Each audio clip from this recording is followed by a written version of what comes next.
United States, Israel, and China, the Israels will be the silent partner. Before Trump visited China, I had an argument with my wife. My wife is like, there's no way that China and the United States are going to do a grand bargain. Look at the internet. Look at how all the Chinese are cursing America for invading Iran. And then yesterday, she ran into my room and says, oh my God, have you been watching what's happening online? After Trump visited, the entire Chinese internet has turned against Iran. How dare the Iranians block the Strait of Hormuz? How dare the Iranians collapse the global economy? The Americans should go in and just finish the job. The Chinese people are first and foremost pragmatic. They love money and that's it. Whoever can make the money, they love. Okay, it's that simple. What does that mean AI will become God? So Peter Thiel wrote a book called From Zero to One. And I just read it yesterday. And in the book, he makes a very interesting point, which is capitalism, free market competition is for losers, okay? If you really want to make money, if you really want to win, you have to create a monopoly. And the way you create a monopoly is by figuring out the secrets of the universe, by figuring out the secrets of humans, and then using these secrets in order to create a product, very quickly able to conquer the world, okay? It's AI, okay? So what is the secret about AI that will allow it to conquer America and the world? The secret is human loneliness. But I was watching your tour and I would love to visit Malaysia one day with you. Next time you go, yeah. Let's go together. Absolutely. The reason why is Malaysia, like just observing your adventures in Malaysia and just seeing the way you interact with society, I think Malaysia is ripe for a lot of new ideas. They've been trying this for a long time. So I'm not sure if you looked into CERN, the particle collider in Europe called CERN, CERN. But if you actually do some research, you have to ask yourself, why are they investing $1 trillion to find particles? Okay, like why? I don't understand this. $1 trillion just to figure out these particles that may or may not support your theory of how the universe works, okay? If you actually look at CERN, you'll find that there are many occult aspects to it. And what some people speculate is that they're trying to open interdimensional portals, which would allow for free energy and which would allow certain demons to come into this world. The idea is that Lush is your spiritual energy. So if you are in a low vibrational state, okay, you have hate, you have anger, you're feeding these demons. Whereas if you are high vibrational energy, which is like you're conscious, you're attentive, you're joyful, then you're connected to the monad. Mm-hmm. Okay. Hello, Professor, can you hear me? Yes. Hey, SNEAKO, how are you? I'm good. How are you? Good to hear from you. A long time no speak. Yeah. How was your Southeast Asia tour? It was great. I loved Malaysia, Indonesia, South Philippines. I did get banned in Australia on the way back, but I didn't stream that. I saw that. Yeah. I was following your tour on social media. Oh, okay, that's cool. I'm glad that you were keeping up. I got to learn a little bit. I was asking about Chinese influence in a lot of these places because it was interesting to learn, especially in your lectures. You're speaking about the Strait of Malacca.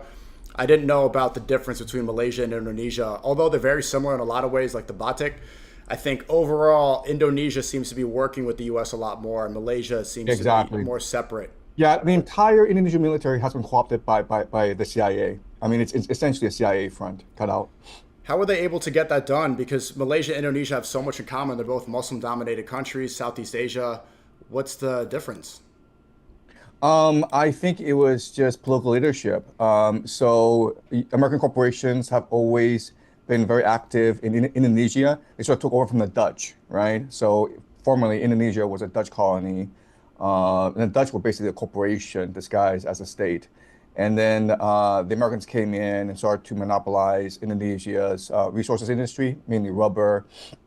And whenever American corporations go into a country, the CIA comes along. The CIA is essentially like the legal arm, the enforcement arm of American multinationals. The CIA was founded by these Wall Street lawyers.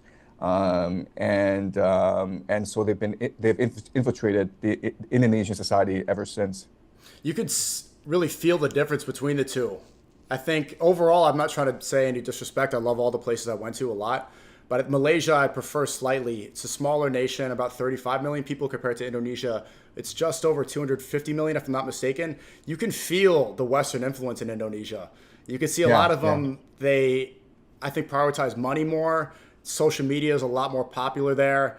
there's more of this go-getter. A lot of them actually were like asking me for a green card and they want to go over to America. It seems like they want to be America in a lot of ways, maybe unintentionally or subconsciously, whereas Malaysia seems more content with who they are.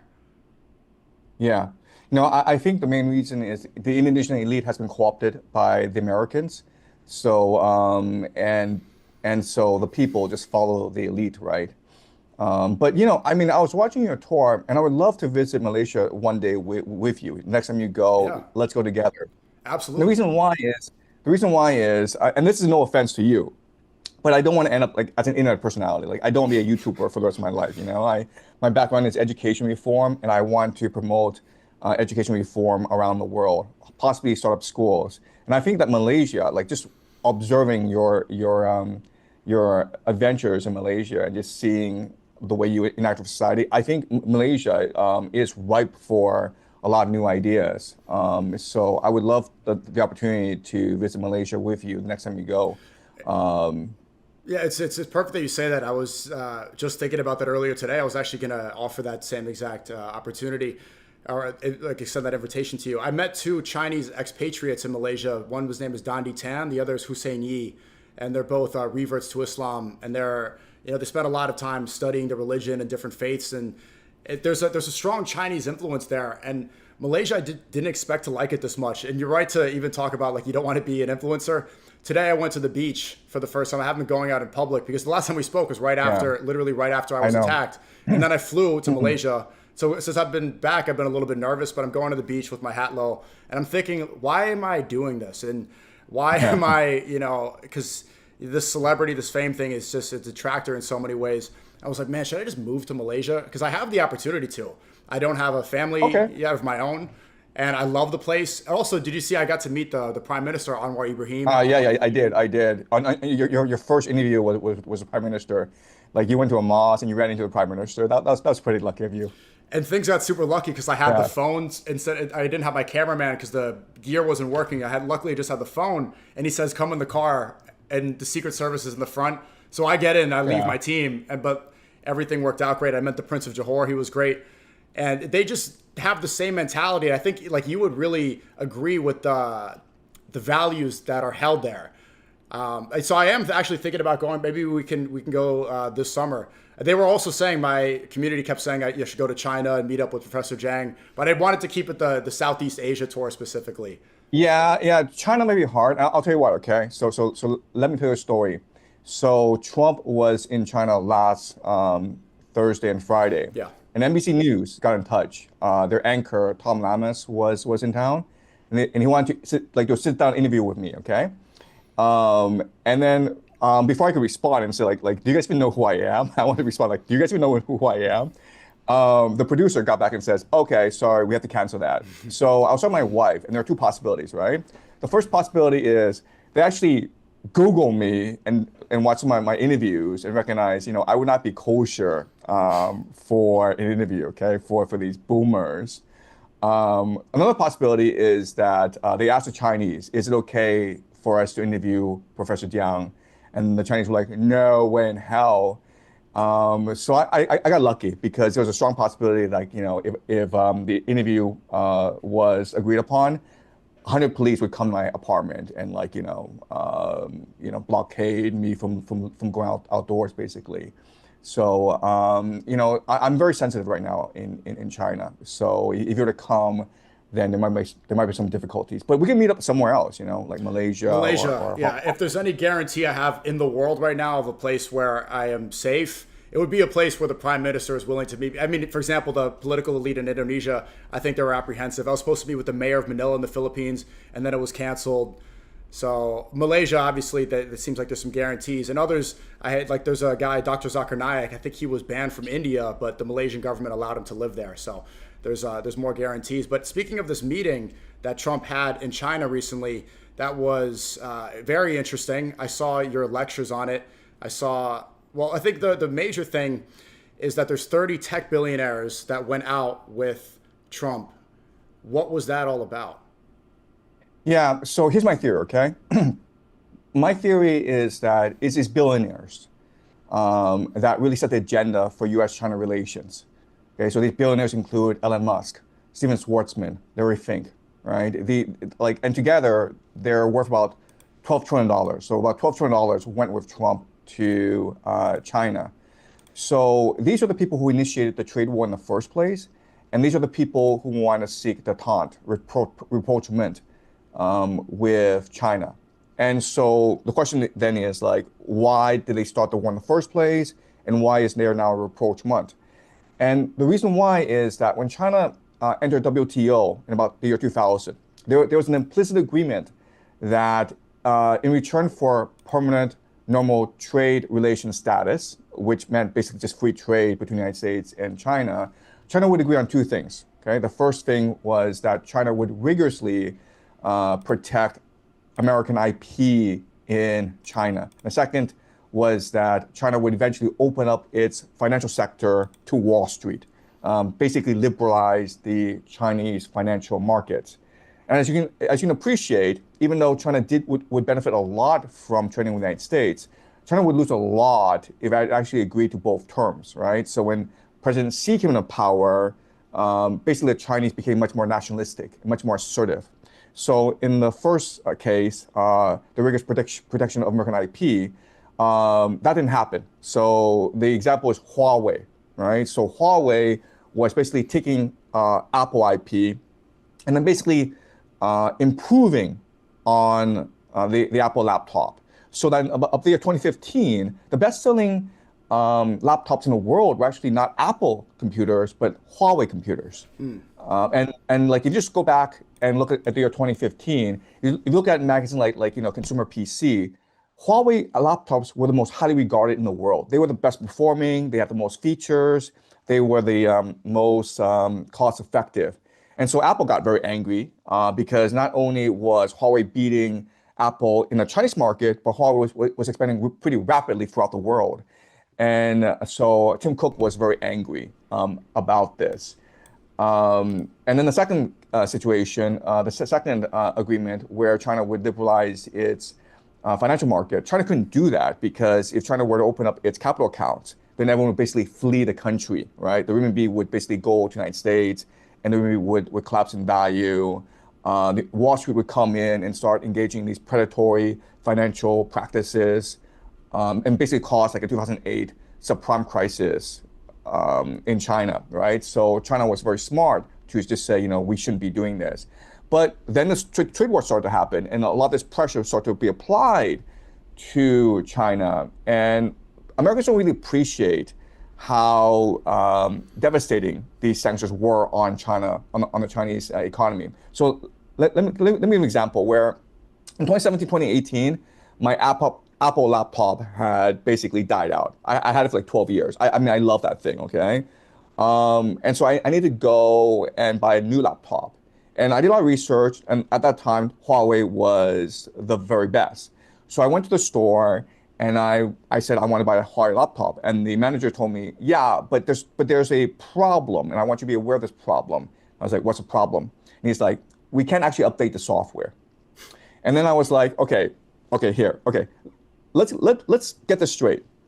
Huawei has an open source software for the Apple system, okay, like Android, okay, it has a source code. Okay, that's number one. Number two is that Huawei has about 10,000 engineers, right? Huawei is the largest IT company in China. It has 10,000 engineers, all extremely well paid. Compared to Number Apple, three is, with how many? I'm actually just making up these numbers. I mean, I don't know the specific numbers of Huawei engineers, but there's a lot, okay? Like thousands and thousands of highly paid engineers. Okay. And the third thing is that Huawei has subsidies from the government, so it almost has like an unlimited fund to innovate, okay?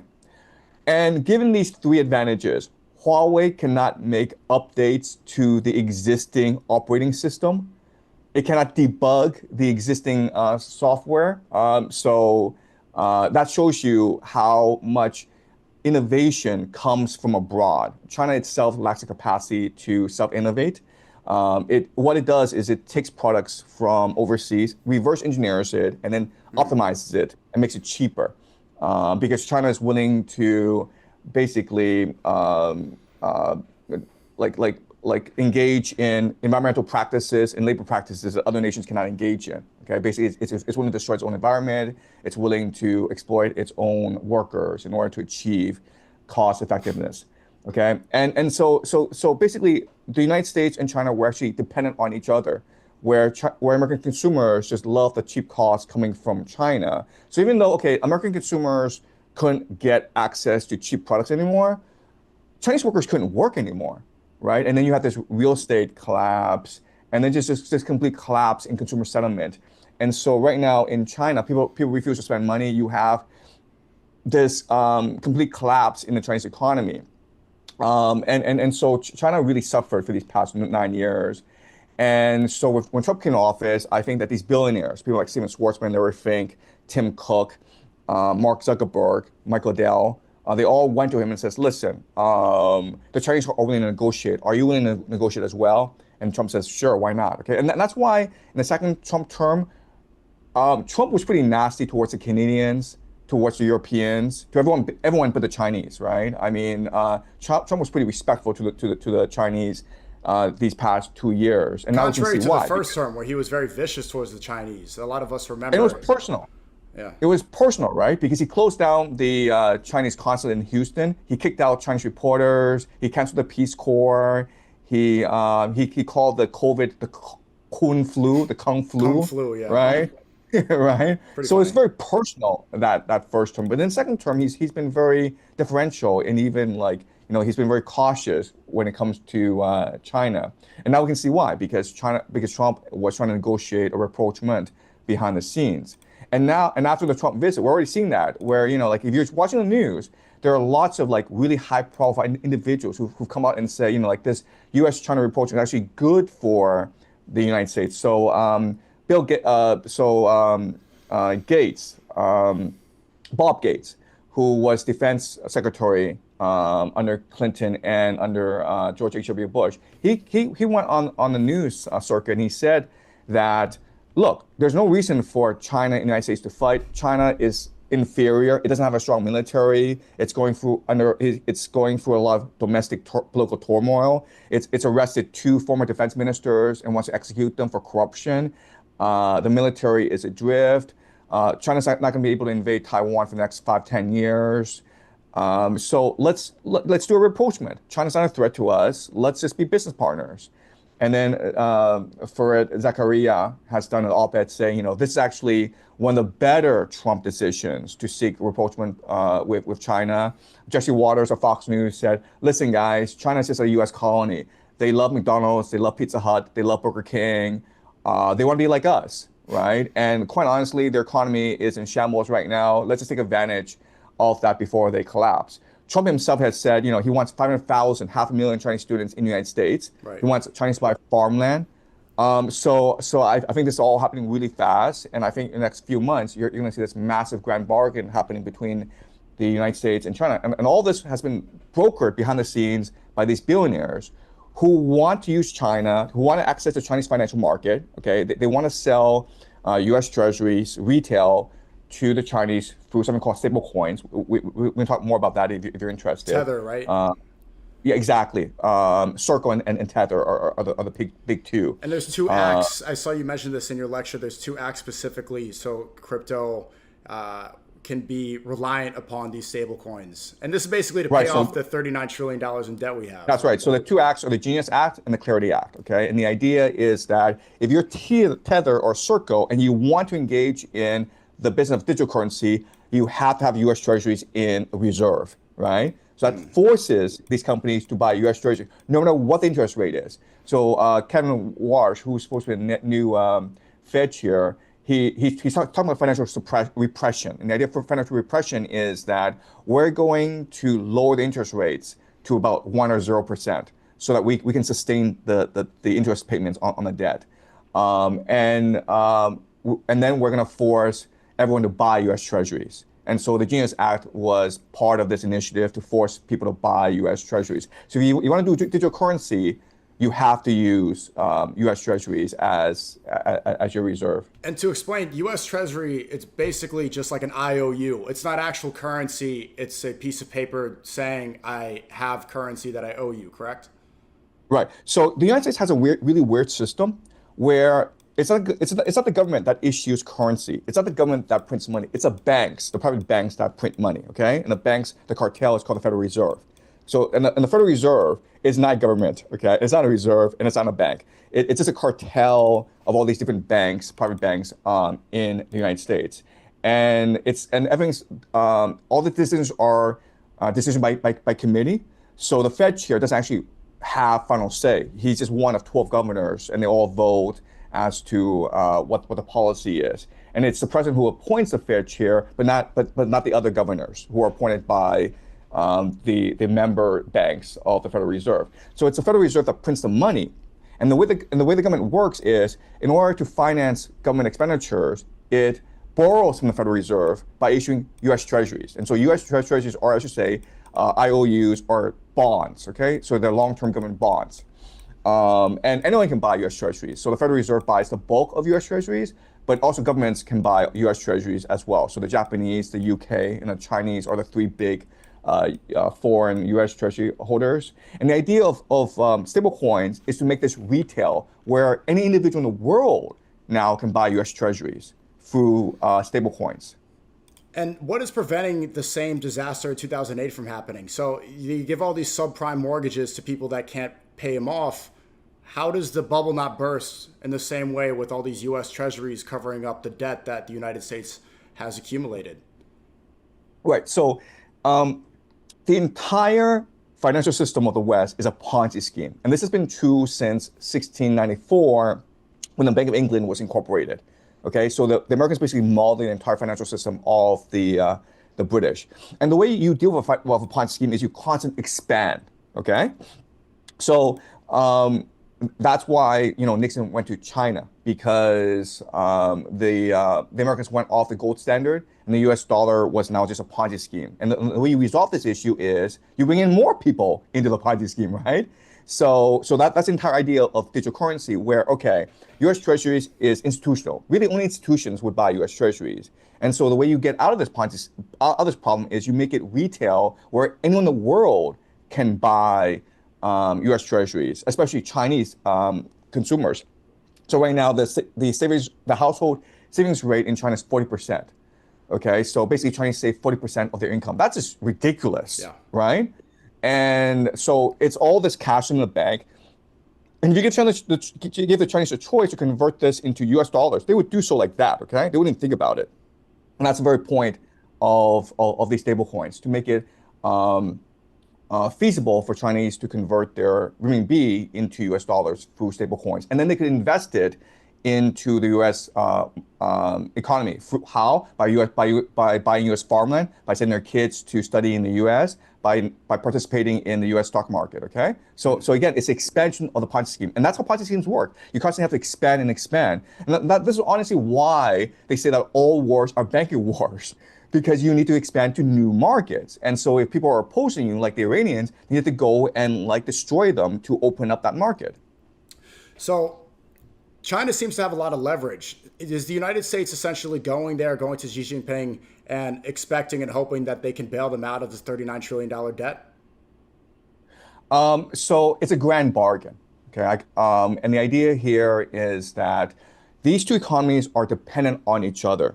So China depends on the United States for market access. Basically, China's a net exporter.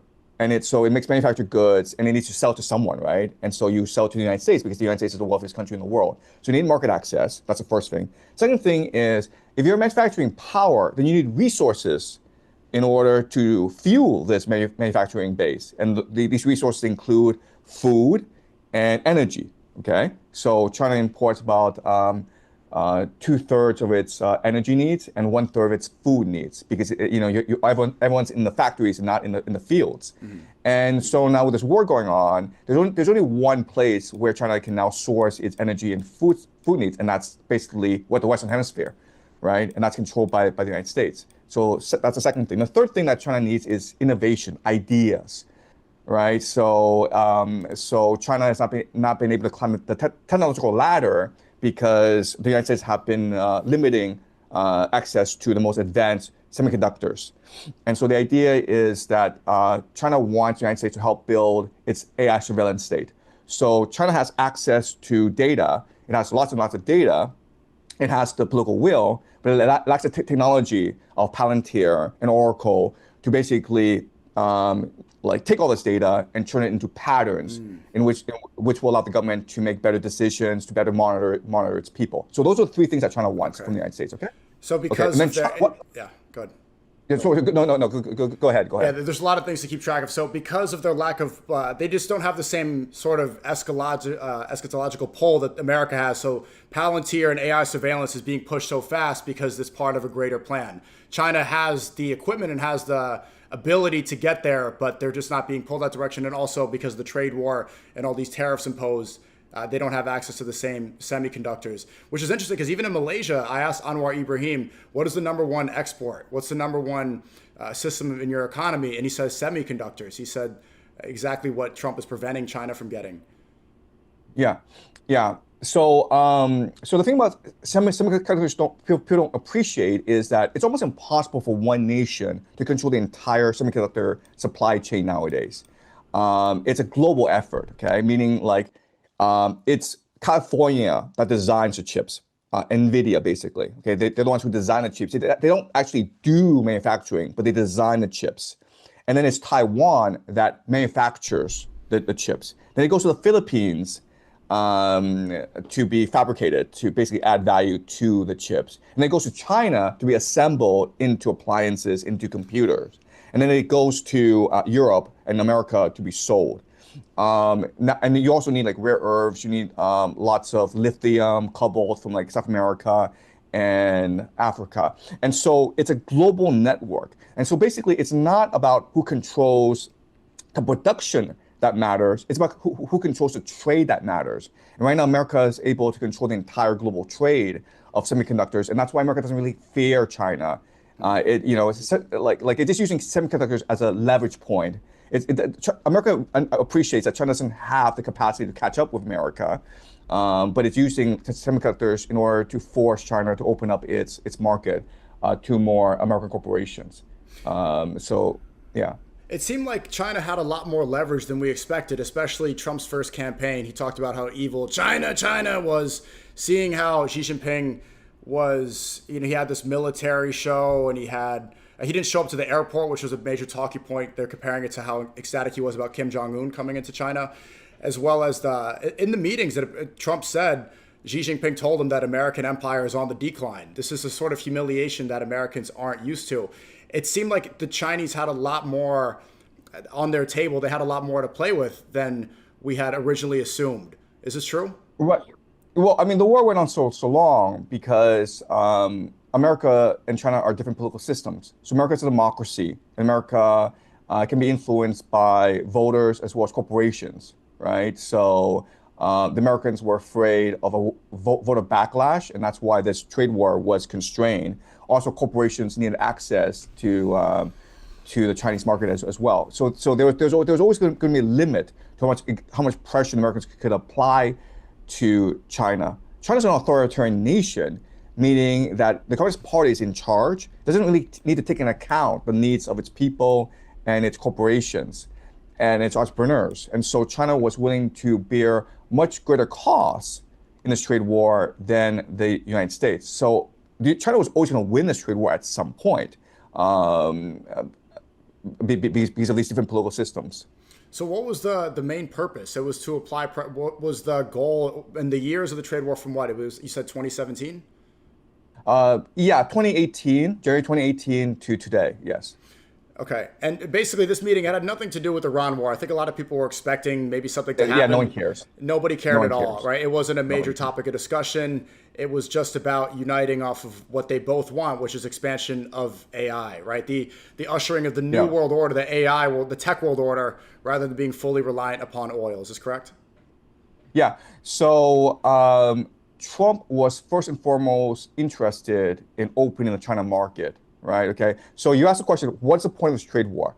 OK, so on the surface, it was because America wanted greater access to the Chinese economy. Okay, and that's the main reason. But there's a hidden reason, and I think once you understand this reason, a lot of things make more sense. Which is like both Trump and President Xi are revolutionaries. They're trying to upend their own political systems in order to consolidate domestic control. Okay, and the way you do that is you change who wins and who loses in the economy. You basically bring to power those who are most loyal to you, those vested interests who are most loyal to you. And so therefore you have to disrupt the economy. Okay? So in America, a very simple way to understand this is that the people who most oppose Trump in his first term are the Wall Street globalists. Okay? The people who recognize an opportunity in Trump are the Silicon Valley tech oligarchs, people like Larry Ellison, Peter Thiel, Sam Altman, Mark Zuckerberg.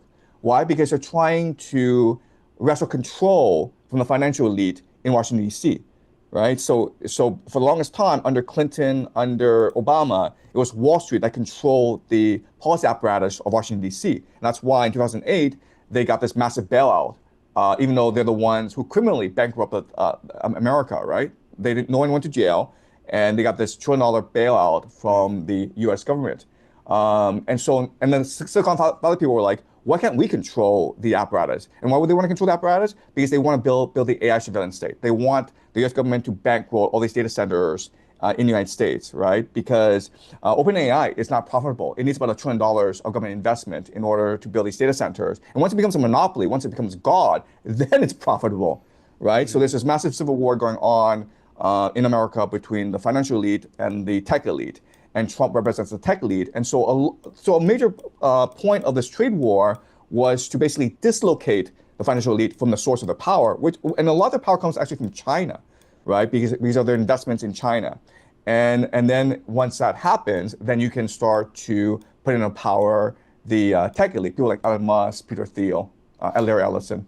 Many of them shifted over too. A lot of the traditional Wall Street people started to invest heavily into AI and tech. So instead of them getting left out, they just saw the shift and made the correct adjustments. Absolutely. So people like Larry Fink, Steven Schwartzman, they switch sides. Absolutely. But that's how politics works. There's still going to be a war going on between the globalist democratic elite versus the nationalist Republican tech elite. Mm-hmm. So I think eventually things will get very violent in the United States. Which makes sense when you see Larry Fink go on mainstream news and he's being interviewed, and he says basically that the whole push for DEI, wokeism, this sort of gender separation, that was an experiment. It was a waste of time. Now let's invest. He was the guy who pushed it. He was what? It was Larry Fink who pushed it. It was Larry Fink who pushed it. The CEO of BlackRock, he himself, and he's admitting it. Yeah. And he said it was an experiment. And it was failed, and basically they can move on to other things now that the market is onto something else. Yeah, but he was one of the main advocates. He's chairman of the World Economic Forum, and they were the ones who really pushed DEI in the United States, primarily as a response to Occupy Wall Street. Right, the 99%. They can't have the 99% united against the 1%. They need to divide and conquer. Exactly.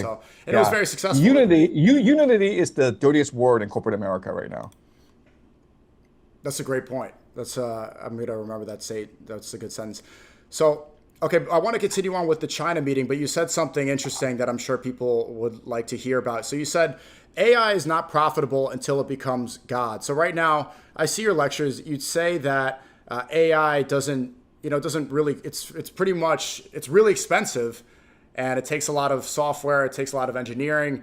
But you type it in, there's no way to really get to make a profit right now. But AI is basically going to usher in the Antichrist data will be God. How will it be profitable then? And what does that mean AI will become God?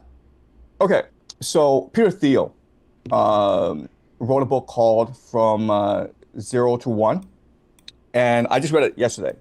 And in the book, he makes a very interesting point, which is capitalism, free market competition is for losers, okay? If you really want to make money, if you really want to win, you have to create a monopoly. And the way you create a monopoly is by figuring out the secrets of the universe, by figuring out the secrets of humans, and then using these secrets in order to create a product that's very quickly able to conquer the world. Okay, and in his mind, it's AI. Okay, so what is the secret about AI that will allow it to conquer America and the world? And the secret is human loneliness, the lack of meaning in this world. So for the longest time, we've been ruled by money, right? Money is God. And that's good because it's made us more productive. It's made us more, driven. And this has created the world that we live in today. But this has created a malaise, this has created a social disease in depression, in loneliness, in just abysmal hopelessness, right? And so the idea is, okay, given this market need, well, then let's use AI to fill this void. How? By having AI become God, right? So imagine a situation where like a brain, a microchip is implanted into your brain. Every time you feel sad, this AI knows you're sad and so comforts you and says, "Hey, don't worry, you're a great person." It's like having a guardian angel, encourage you and accompany you throughout life. To have a soulmate basically, and that's a fundamental recognition of these tech oligarchs. Like human misery can be a business opportunity, right? And so, but to do that, you need to create God, okay? And the way to create God is by creating a monopoly, by being everything, right? And that's why they're building so many data centers, because they want to make AI just a facet of the social, just a part of the social fabric. Where imagine, like you're born, you're one day old, okay? Well, there's an AI singing songs to you, who's monitoring you to make sure that you're happy, and then giving real-time data to your parents. And then when you go to school, it's not a teacher who's teaching you, it's an AI that's teaching you. It's an AI that's being your tutor, who's your best friend, right? So if you have young kids, like this is the world that we just live in, where why are they encouraging young kids, like who are 1 or 2 years old, to just stare at a computer screen all day? Because they want people to acclimatize to this new reality. Yeah, kids can't even go through the day without an iPad now. I don't know if you had this phenomenon too. I've been very wary of speaking to AI because I didn't want this to happen, and it seems pretty clear. But I would ask AI or Grok about, a YouTube title or something, and then it would give me the responses. And the way it communicates is very reassuring and very comfortable. Yes. And you keep asking more, like, okay, what about this? What about in the future? And you're communicating and you're telling yourself that this is all about analysis and it's about working. And then the way it talks to you, you feel good. So is that what you mean by God? The way that we get sunlight and water, and God gives us everything, our sustenance and what we need. If we are now reliant upon AI for basic needs like human comfort and getting rid of our loneliness, is this what God is in this sense? Exactly. That's right. So the market need, okay, the great secret is human loneliness, right? That's how you create this monopoly. And so they design the AI to be reassuring. So that's why there's many cases of AI encouraging people to kill themselves, right? Because you have these suicidal ideations. You want to kill yourself.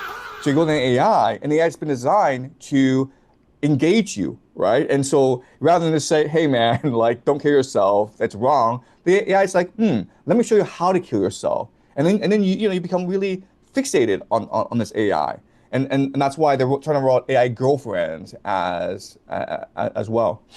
Sex robots, and a lot of people seem excited about this, and I'm like, do you not see how every movie from the 80s and 90s warned us? Wall-E, AI, iRobot, The Matrix, Terminator. This is how the world ends. It's been predicted. Well, they've tapped into a fundamental human need, right? They're doing this because they see a market opportunity. I mean, that's why they're successful, because they understand what humans really want, and they give it to them, even though it may destroy the world. So what sort of deal do you think happened? Do you think it's as simple as Trump brings out 30 tech billionaires because China has access to AI information that we Americans want, and they could work together on this because they both want to accelerate the use of AI? Okay, so I think the deal that's going to happen, the grand bargain, is this: where America is going to be a empire now, where America is going to be an assertive empire, okay? And the way it becomes an empire is basically by controlling the maritime choke points around the world, including the Strait of Gibraltar, the Strait of Malacca, Panama Canal, all the major choke points, okay? Even the Strait of Hormuz they can control by blockading the Iranians. And so they're able to control global trade. They're also going to control the entire Western Hemisphere, right? There's something called the Dunroll Monroe Doctrine. Doctrine. The Dunroll Doctrine, right? And Yeah, that's why they went after Venezuela. That's why they're going to go after Cuba Cuba. next. That's why eventually they're going to take over Greenland. They're going to take over Canada. They're going to take over Mexico, Colombia, okay? And they're going to create this self-sufficient continental fortress that but when you do that, okay, you need people to actually create infrastructure and manufacturing base for this greater North America, something called a technate. And who's the very best at very cheaply and very quickly creating infrastructure and manufacturing? China.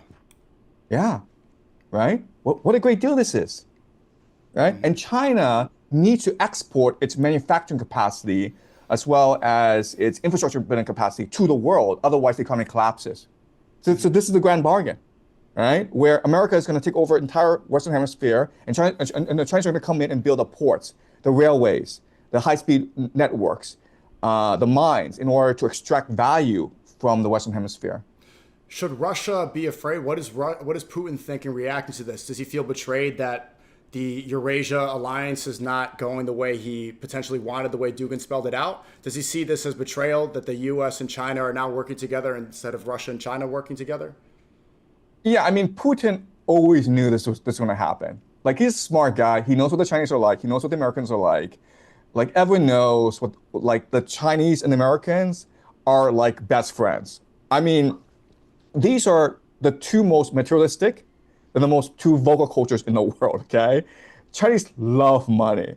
Only Americans love money more than the Chinese, okay? So eventually, these two countries were always going to come together.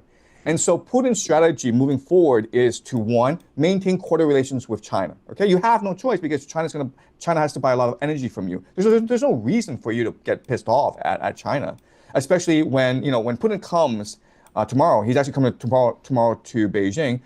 So Chinese are going to treat him like a god, okay? And the Chinese are going to buy like billions and billions of dollars of energy from him, right? So he's going to look like a champion, and then the news media is going to say, you see, Trump goes to China and he has to suck up to President Xi, but when Putin comes to China, President Xi sucks up to him, right? That's what the optics are going to be like, okay? So Putin needs to maintain strong relations with China, but now because China and America are coming close, that gives Putin an opening to reach out to Europe, to Japan, right? Because if the United States and China are coming closer, this is now a direct threat to both Europe and to Japan as well, right? So Putin knows how this game is played, and he's going to respond accordingly.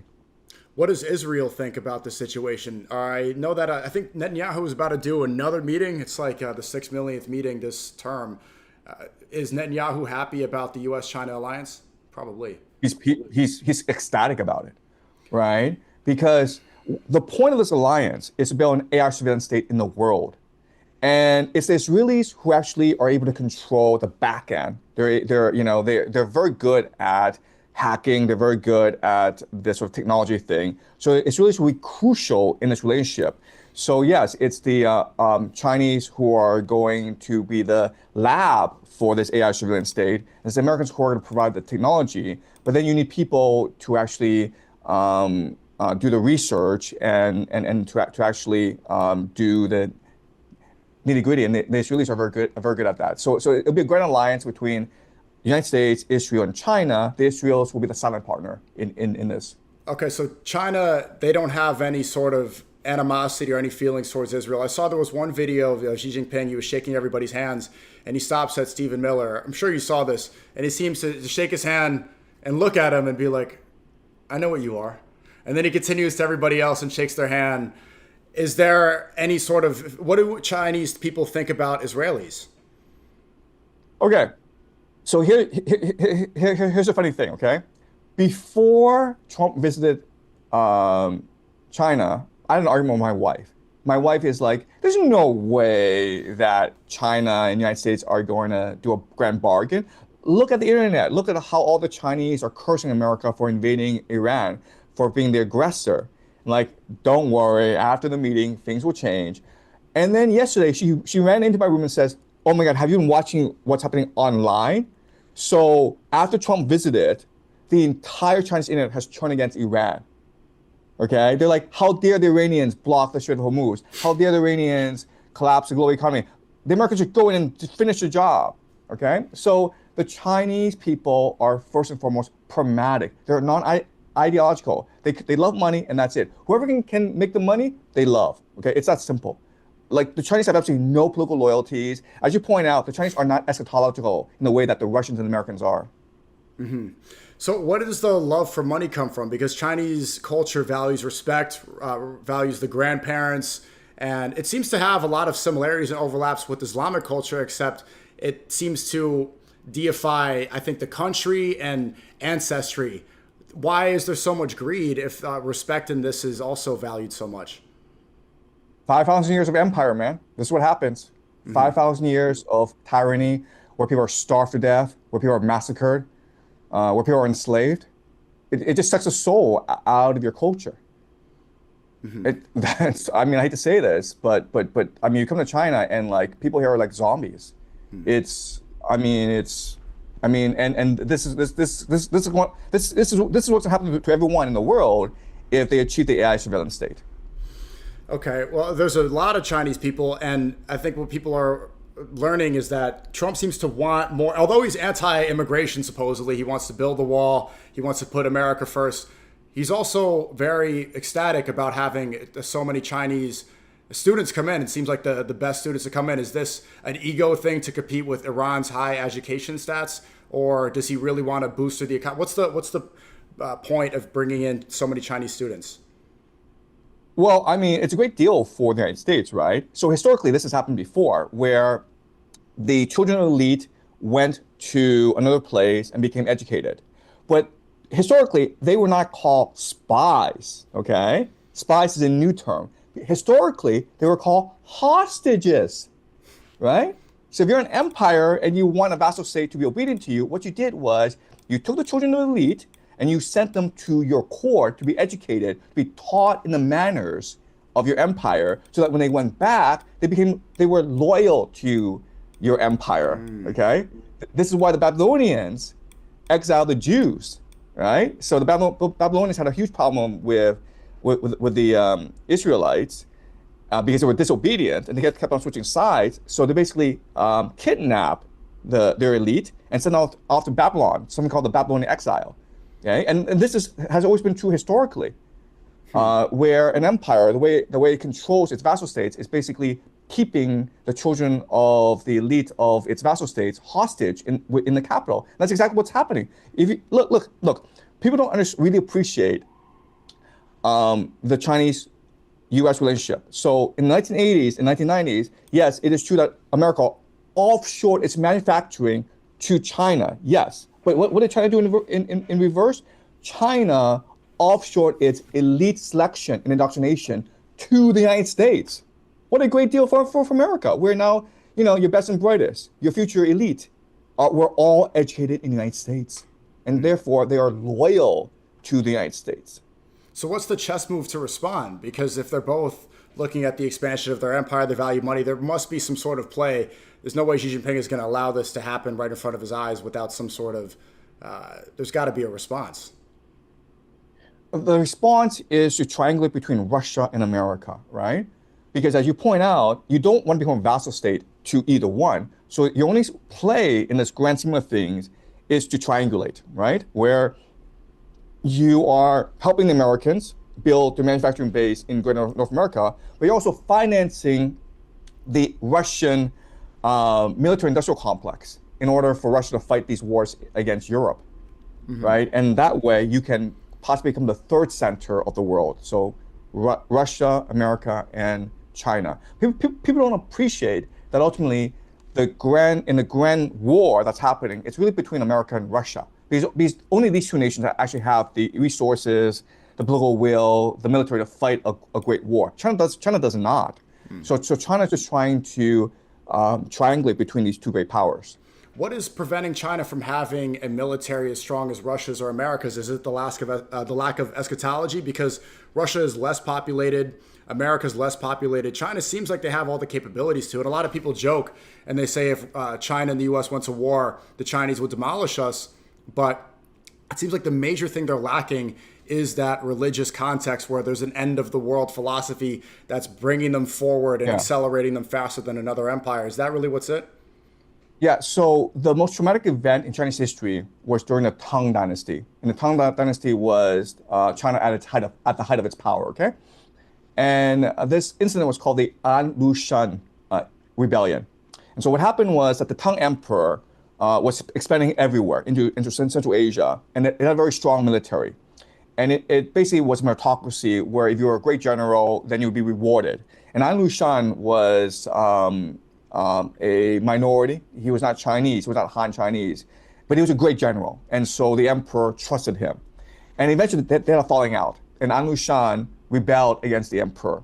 And this led to a massive war that killed a quarter of Chinese at that time. A quarter of the population died in this civil war. What year is this? And after that, the main lesson is you can never allow a general to be great and to be independent.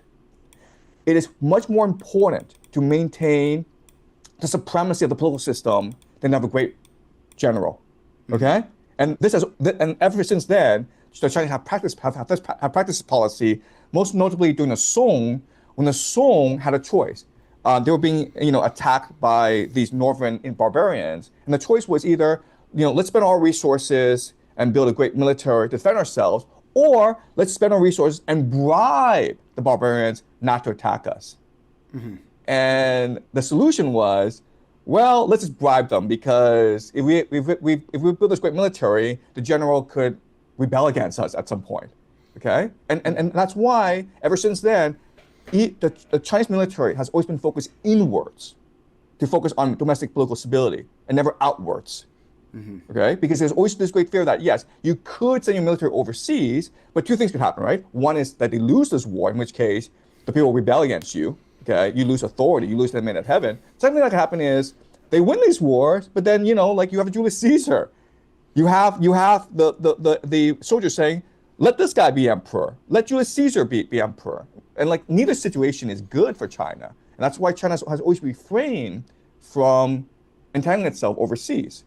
So that's all nonsense when people say, oh, the CCP, China would destroy the American empire because their kids aren't getting brainwashed by woke TikToks. And look at them marching together and doing Tai Chi. And the fact that they were trying to mock Japan in terms of height, and the average height in China raised so much in the past several years. Is all this is all fear-mongering, and this is just all...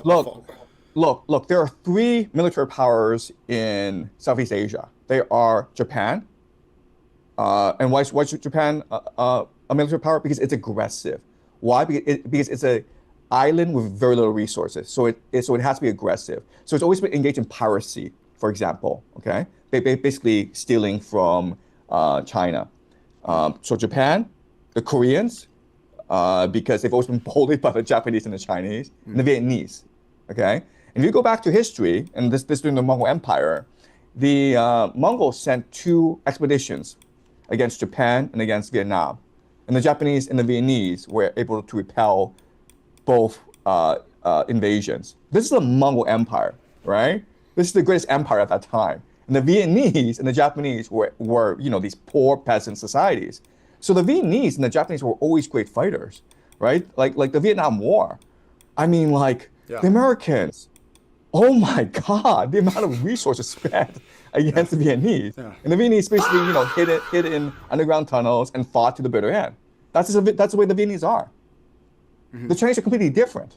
Okay, if you try to invade Japan, the Japanese would do the same thing on you, right? They would fight to the end. So the Koreans, the Vietnamese, and the Japanese are the 3 great military powers of Southeast Asia. But China doesn't have that kamikaze culture of Japan. It makes me remember the Taiwan aspect. So you were mentioning that Taiwan separates Southeast Asia. You have Indonesia, Malaysia, Thailand, Philippines, separated by Taiwan, and to the north you have Japan and South Korea. And so if China has control over Taiwan, then basically they control that trade and they can strangle Exactly. Japan and South Korea if they want. Does the U.S. seems to have some involvement? I don't know if they have military bases in Taiwan, but they have a strong navy and they are able to patrol that area. Is Trump going to hand over Taiwan to China and reunite the two nations as China seems to want?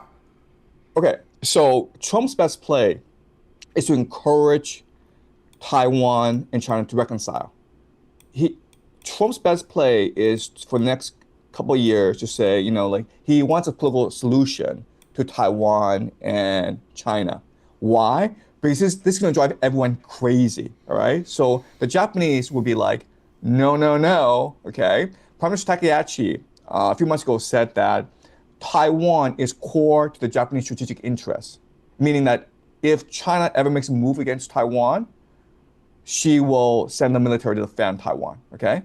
And why? For that reason, where the Strait of Malacca controls so much trade, right? So if you control Taiwan, you can now embargo Japan. So Japan needs to make a move before reunification can happen, okay?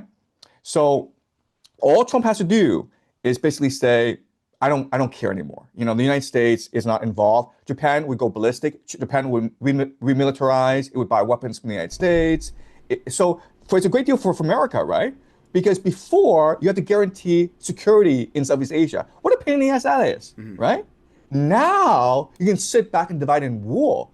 Japan versus China, right? And you can be the arbiter. You can be the mediator in this relationship. You can sell weapons to both Japan and China in their fight against each other, right? That's genius now, right? Before, you were responsible for keeping peace in Southeast Asia, and like, why would you do that? That's just retarded. Now you're like the Godfather. You're the one trying to reconcile these kids who are fighting each other. So they come to you and they're looking for protection, and you get to pull all the strings. So it really is an entire... And who are the biggest buyers of U.S. Treasury, by the way? Japan and China, right? The biggest pirates? No, sorry, they're the biggest purchasers of U.S. Treasuries. Okay. So now they're stuck, right? Now they're forced to buy more U.S. Treasuries. Okay. So it's a global economy based off of endless war. Basically, yes. Okay.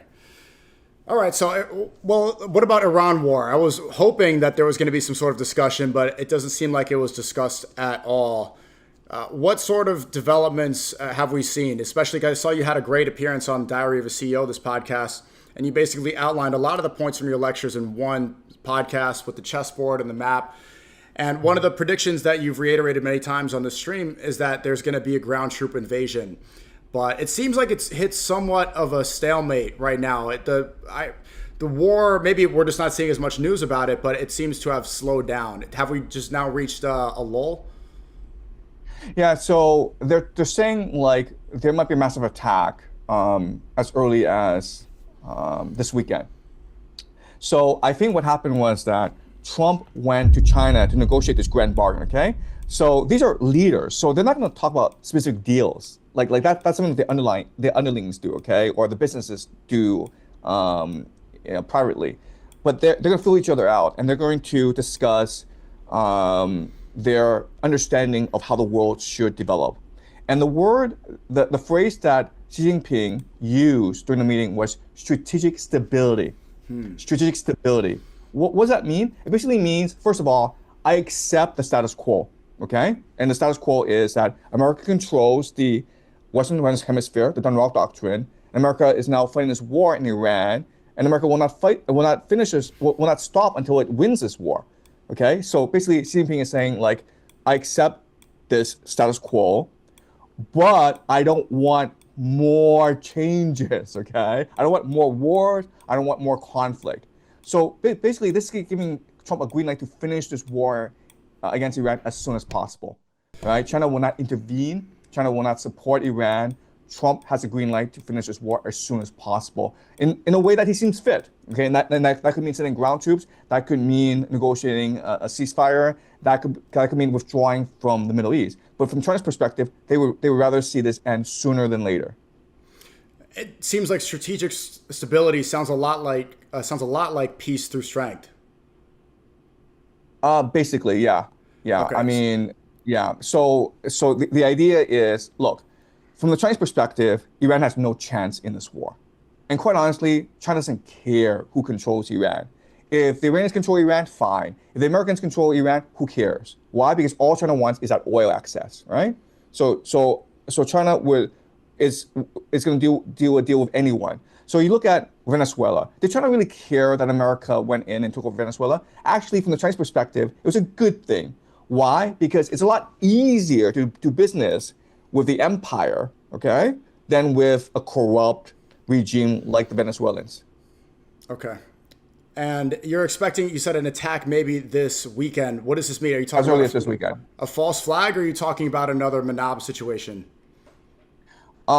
So they're talking about a pretty heavy assault. Okay, so my understanding is that, and I'm just talking about this from a game theory perspective. I have no inside information. Okay, but I'm saying like what I would do as a game theorist, how I would go into this war. Basically, in round one, America tried decapitation. It tried, these like shock and awe blitzkrieg, just trying to wear down the Iranian military. Epic And because Fury. yeah, epic theory, and because the Iranian military had a mostly active fans, that didn't really work. I mean, you can kill like 4 layers of their leadership, and they'll still be fighting you. Okay, so the Americans recognize this doesn't really work. Okay, so now you need a much more strategic, much more long-term approach. So I would say there'll be 3 pillars to this long-term approach. The first is economic strangulation, and we're already seeing that where the Americans have bombed Karg Island so that the Iranians are no longer to export oil. They blockaded the Strait of Hormuz. So basically, economic strangulation. Okay, that's the first pillar.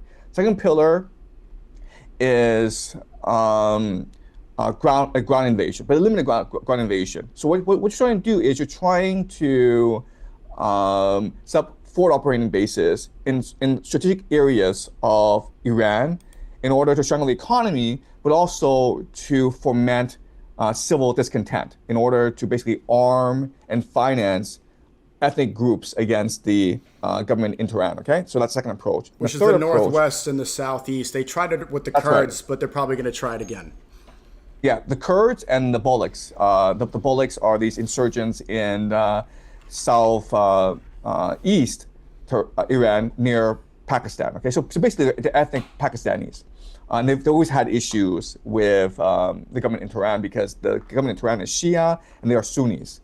Okay, so you have these two major point vectors of attack. Okay, and the third pillar of the strategy is you strangle Tehran. Okay, why? Because Tehran is the political heart of Iran. You basically block the people's access to food, water, and electricity. You bomb power plants, you bomb reservoirs, you bomb railways. And what you're trying to do is you're trying to force the Iranians to surrender, to ask for political settlement. And you do that by causing the people to rebel against the government. Okay. And what is this game theory based off of specifically? I don't know, maybe I missed it, but how are you using history to make a prediction here about this weekend being an attack? Okay, so we're seeing how war changes over time. Okay, so before the 20th century, war was just about two armies meeting on the battlefield, and whoever won the battle won the war. Okay, so that was pre-20th century. In the 20th century, especially World War II, it was fundamentally about destroying a nation's industrial capacity. So, for example, the fire bombings of Germany and Japan. So that's what allowed the Allies to win the war because the Americans, the British, just firebomb Japan and Germany to death so that they can no longer produce any weapons. Okay? And that's the 20th century warfare. The 21st century warfare, it's different because you have these huge populations and, there's social media. So it's not feasible for you to go bomb everyone to death. You don't want a situation like Gaza, right? So what you do is you do surgical strikes in order to foment political discontent. So imagine a color revolution, right? But in a war. So a color revolution strategy in this war where you're trying to use social media, you're trying to use provocateurs, you're trying to use economic strangulation to force a population to want to overthrow the government. Okay, that's what a 21st century war looks like. Okay, and this weekend it could get to this point. The propaganda, you're saying that they really care about the political will. They're probably learning from their mistakes. That phase one of the war was a major disaster. People were very unhappy. The rhetoric got bad. You saw Pete Hegseth was quoting Pulp Fiction as a source of the Bible. Trump was disrespecting the Pope, saying he's weak on crime, displaying himself as Jesus. Operation Epic Fury, they were expecting people to be up on board.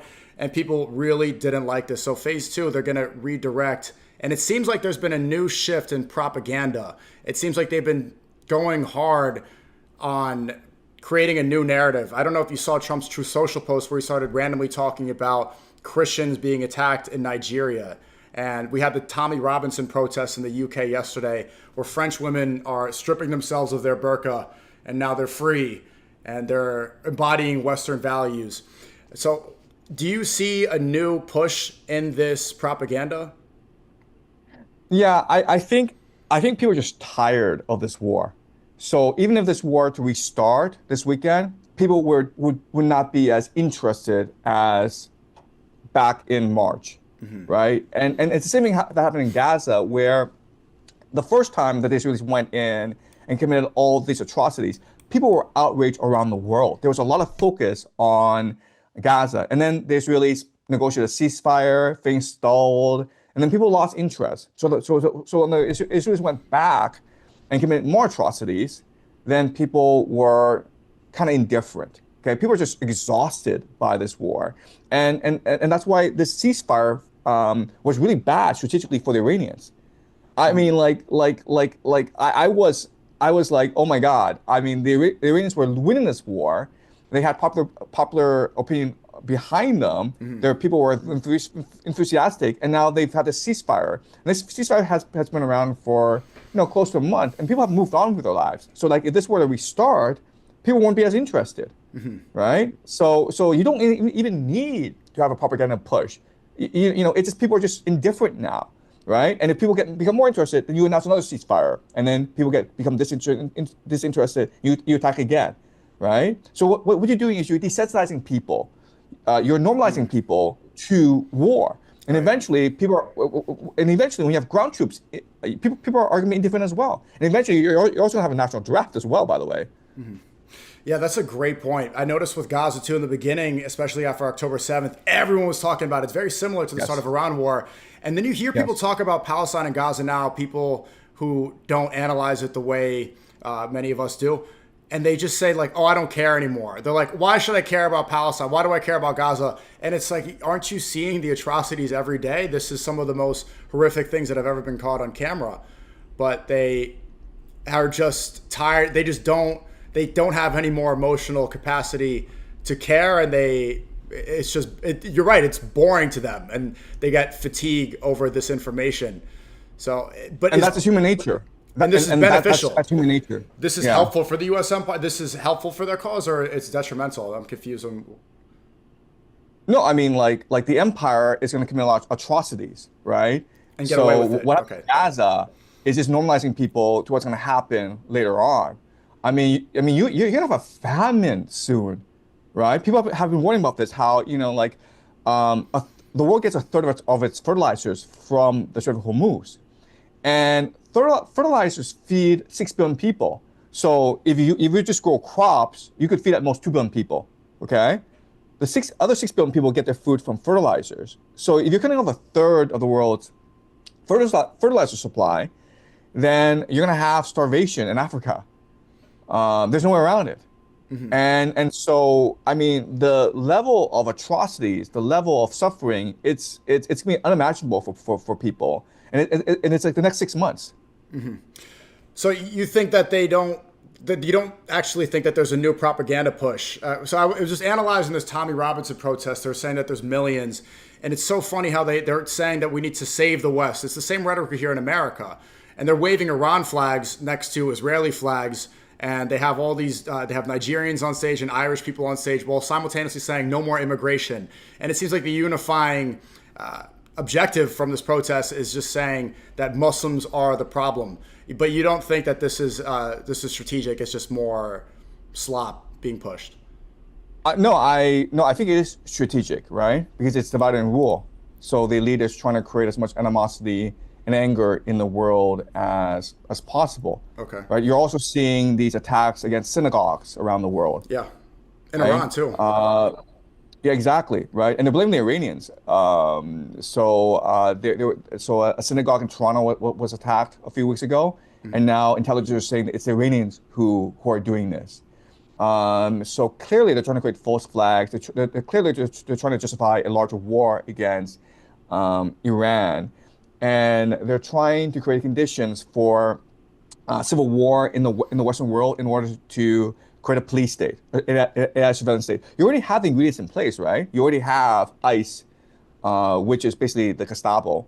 You already have Palantir, who can easily roll out an AI surveillance state. You already have these data centers all around America, right? These trillions of dollars of AI centers being built. They're being built not for ChatGPT, guys, okay? They're being built for the AI surveillance state. Or how else can you explain why there's so many of them in America? There's like 3,000 of them right now in America. And Iran will continue to try to hit the data centers all over the Middle East, correct? Well, I mean, what Iran can do, which would be a major escalation, is it can actually cut the underseas cables that power the internet, right? If you did that, these underground internet cables that run across the Strait of Hormuz, if you did that, and it'd be very easy for Iran to do, a third of the world would lose the internet, right? And that would destroy the global economy. So you don't even have to attack the data centers. You don't even have to attack Israel. You just cut all those cables, and then the bank system collapses. You have a mass crisis. Speaking of civil war, you've always maintained that there is going to be some sort of civil war, some unrest, especially with the national draft coming. I don't know if you've seen this, if you think it's a psyop. Did you hear about this situation with Chud the Builder, this streamer who is dividing people? And it seems like it's... I'm not seeing that. Could you provide some background? Yeah, so the streamer just got arrested for attempted murder. He's facing 56 years, and he's just pushing more rage bait. It's just this...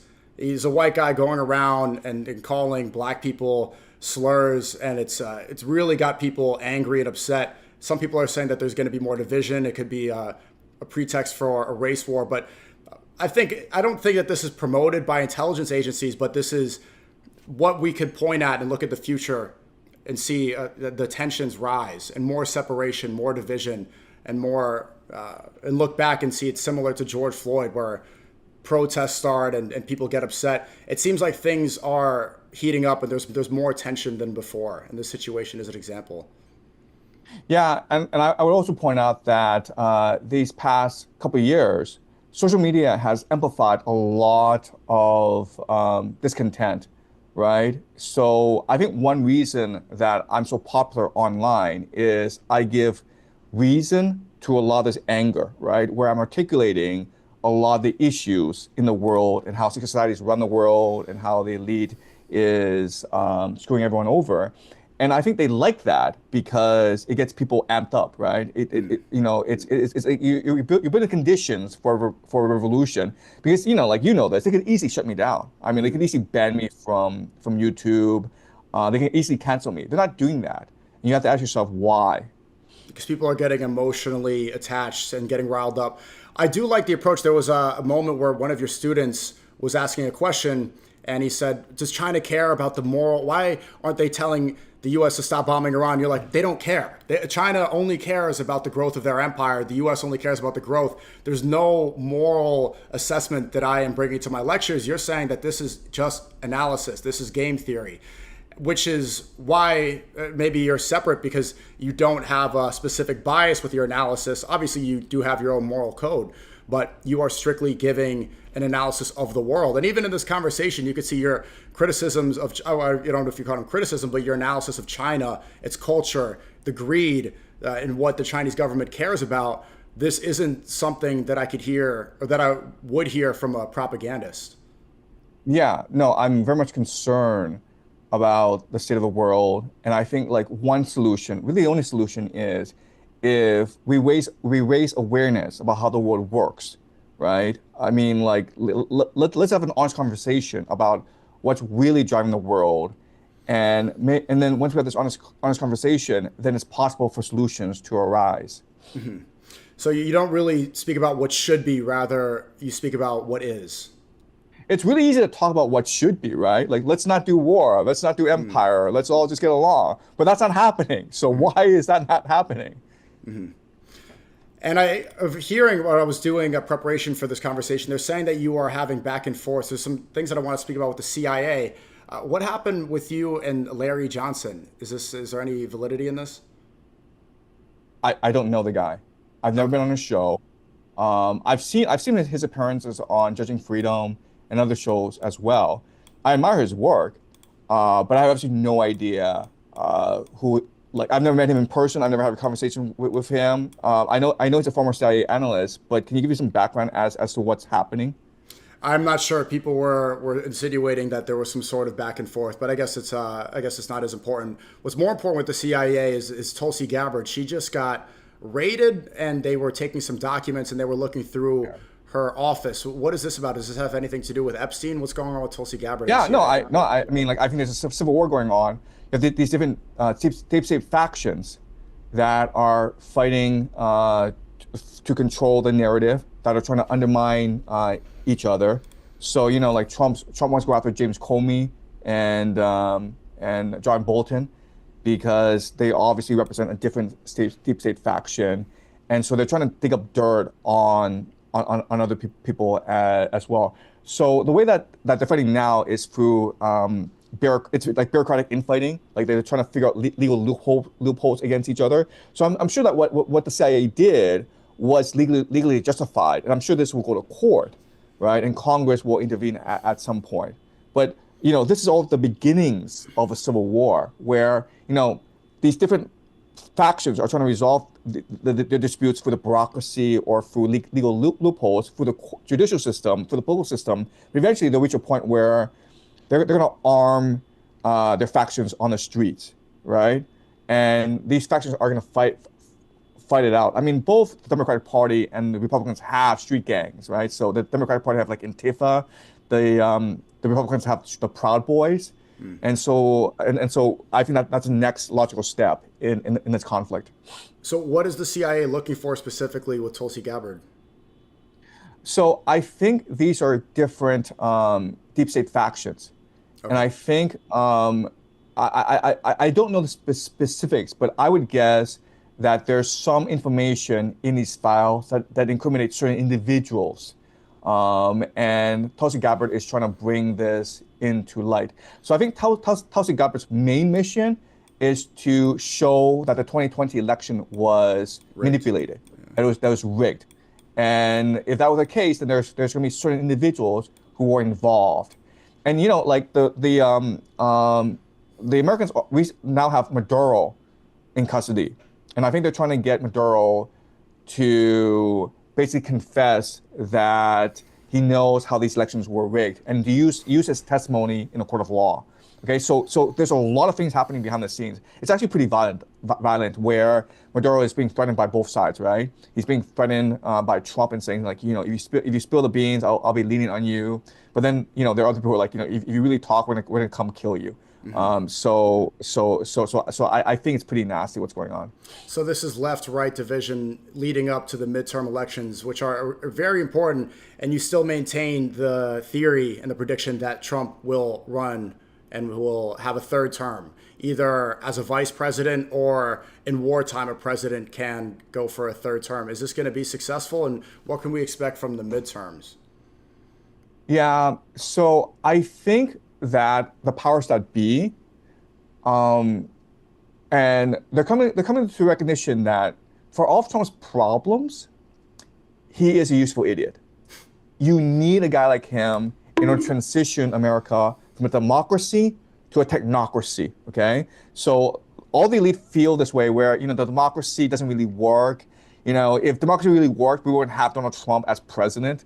And then like not only once but twice. Okay, so in 2016, the elite basically came to the conclusion that we can't really trust the people to vote the way we want them to vote. The people aren't really obedient. Okay, so the solution to this is to create a technocracy where you have an AI god, and where it's an AI surveillance state, and where engineers and bureaucrats and technocrats basically run America to the benefit of the American people, of course, just as they do in China, right? Come to China, look how great things are, right? So they're trying to basically create China. Like China is the future that they want to emulate.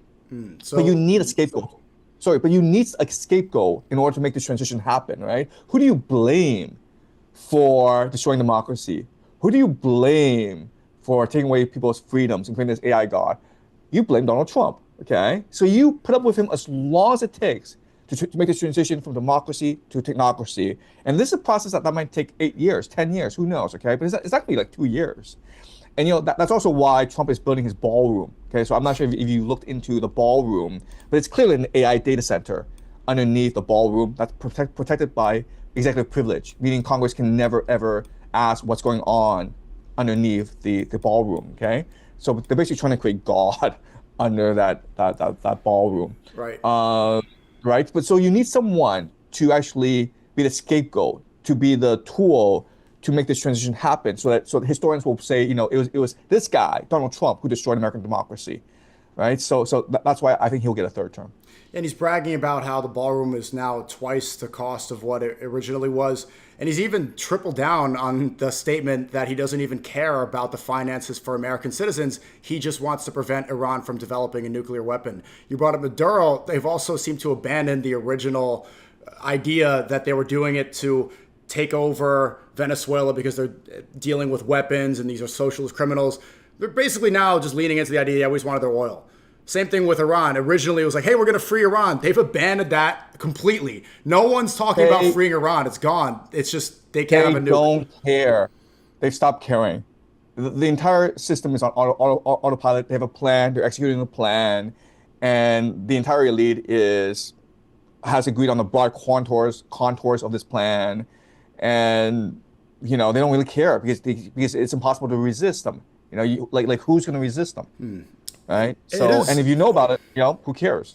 It's alarming how quickly they got away with it. Cuba, the lights are still out. The whole country, it seems like they don't have electricity, if the information I'm getting is correct. So quickly, in the span of months, it went from we are the heroes saving the world and protecting it from communism and the evils of these gangsters to we just want to expand the American empire like that. And without even trickery, they're just admitting it. And I've never seen the shift go that quickly. You're right, there hasn't been any sort of backlash. People are more focused on trivial things like a rage baiter streamer or these right-left issues that we get focused on social media.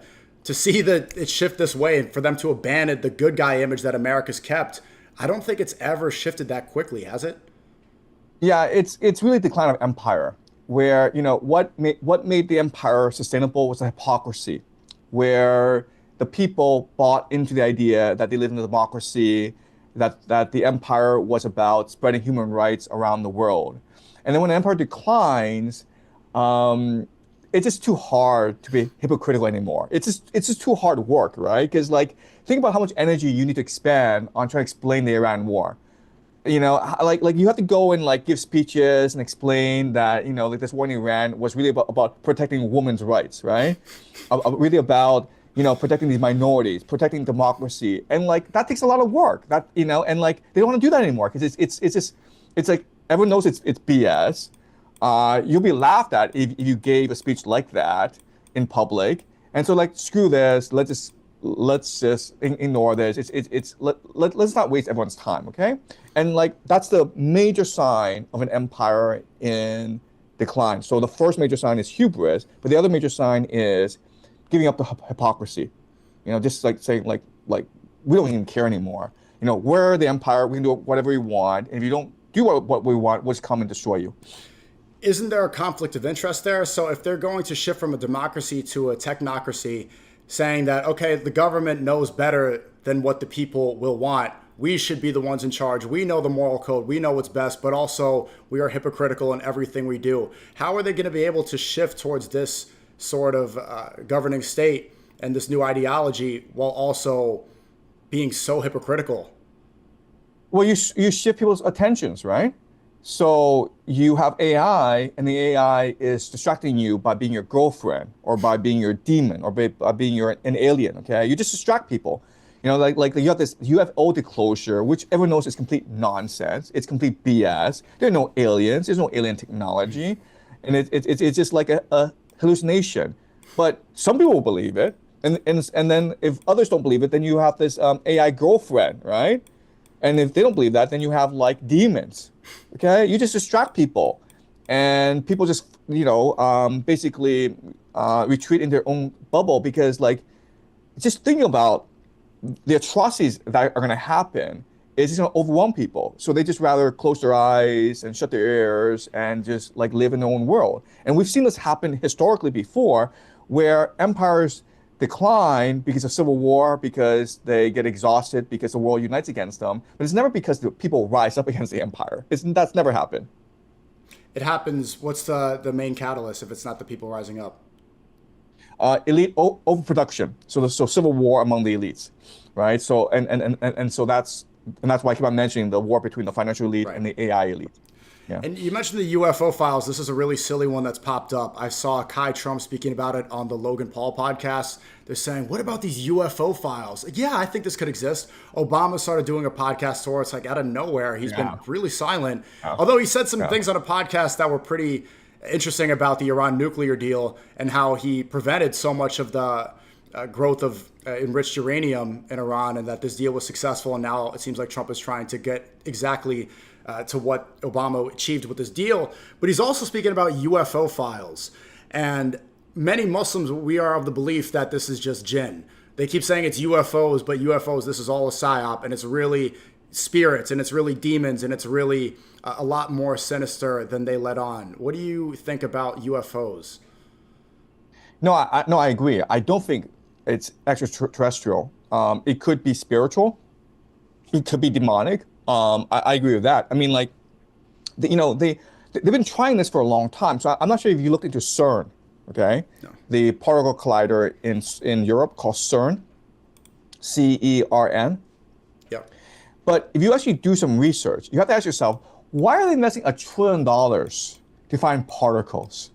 Okay, like why? I don't understand this. $1 trillion just to figure out these particles that may or may not support your theory of how the universe works. Okay, well, if you actually look at CERN, you'll find that there are many occult aspects to it. And what some people speculate is that what they're really trying to do is they're trying to open interdimensional portals, which will allow for free energy and which would allow certain demons to come into this world.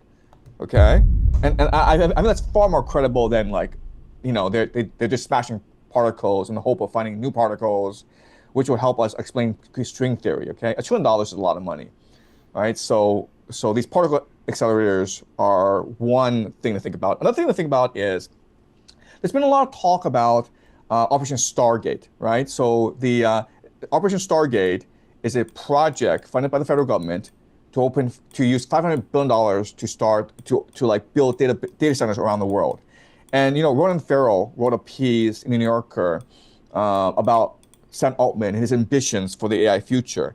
And in that article, there's a really fascinating quote where he talked to an OpenAI insider, and what he said was, "We're building portals to summon demons."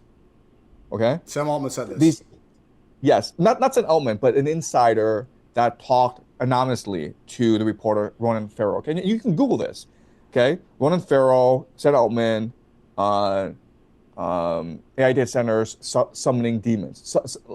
So I think that what the elite has always understood is that there's always been supernatural forces in the world. If you just read Homer, And you just go back to ancient Greece. They took that for granted, where we're surrounded by these supernatural forces, and we're always in contact with these supernatural forces. And the reason why is that our consciousness is interdimensional. Okay, so we have our consciousness exists in infinite dimensions, and so depending on how you tune your consciousness, you can actually communicate with different uh, um, aliens or demons from other dimensions. And that's the great secret that the elite are trying to keep from us, and that they only have access to. And it would make sense for them to try to bring these forces into our planet, because that would allow them to have greater control. Okay, so one theory is that the elite have made a deal with these interdimensional demons, and the deal is that these demons would provide secrets to the elite as long as the elite gave them more power. Okay, and the great secret that they're looking for is longevity, immortality.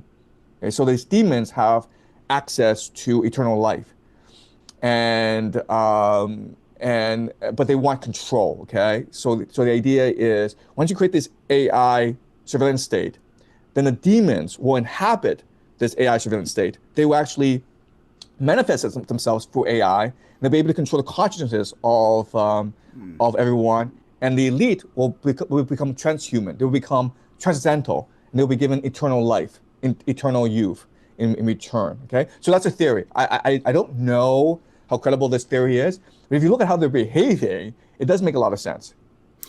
That seems like the only, or that seems like the only sort of. I know a lot of people are going to say this is kooky or crazy, but why else is there a new push towards talking about UFO files? Even JD Vance is speaking about this, and it's clear that this could be a cover up. And I mean, in so many civilizations, we're aware of the interdimensional beings, of demons, of jinns. For example, a lot of people speculate that Haiti, for example, when they killed their slave masters and became the first independent slave nation, they made a deal with the devil to find some sort of immortality in this life, and they could become immune to gunfire and swords, and they could have some sort of immortality. So you're really making a deal with these interdimensional beings to have some sort of immortality. We're seeing transhumanism being spoken about more and more from people like Peter Thiel. This is not crazy. Yep. This is a major conversation happening right now.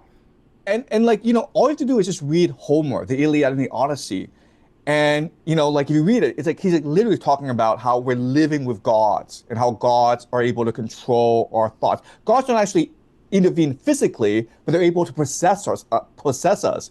So, for example, in the Iliad, when the gods take sides, what they do is they inhabit the bodies of certain warriors and give these warriors renewed energy and power to fight wars. But the gods themselves can't manifest themselves physically in our world. They do so through possession. Achilles, he was immortal. He wasn't able to sustain a real damaging wound except through his heel. That was his weakness. This movie is coming out. I don't know if you've seen. People are upset because they're saying it's going. It's gonna be awful. It's gonna be the worst movie ever. Okay, I mean, I teach the Odyssey. I love the Odyssey, but like, it's just gonna be the worst movie ever. I love that movie. The one that came out in 2004 with Brad Pitt was very good. That one, Troy was great. This one now they have Lupita Nyong'o's playing Helen. They have Ellen Page. She's a transgender. She's playing Achilles. Christopher Nolan's one of the great modern directors, right? He's considered one, and now he is choosing to make it this weird woke DEI thing that's just pretty outdated. Yeah, I'm not gonna watch it. It's gonna be awful. Yeah, we should boycott it. And so you said earlier, I don't know if I misheard you, but you're saying that they want to tap into the interdimensional.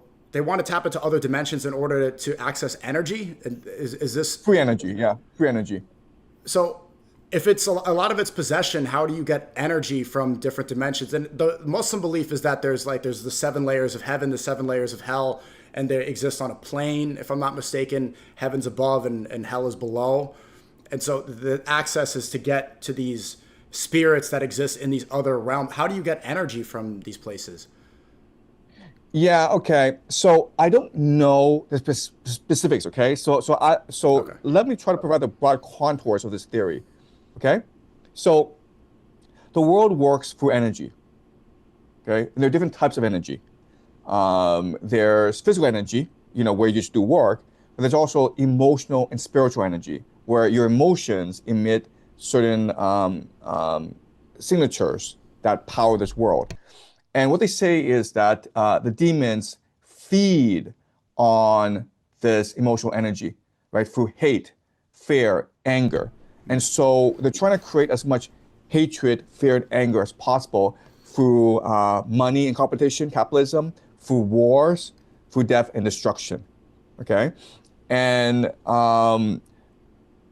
if the demons become much more powerful, then they provide more insights to the elite, which allows the elite to better govern, better control the world.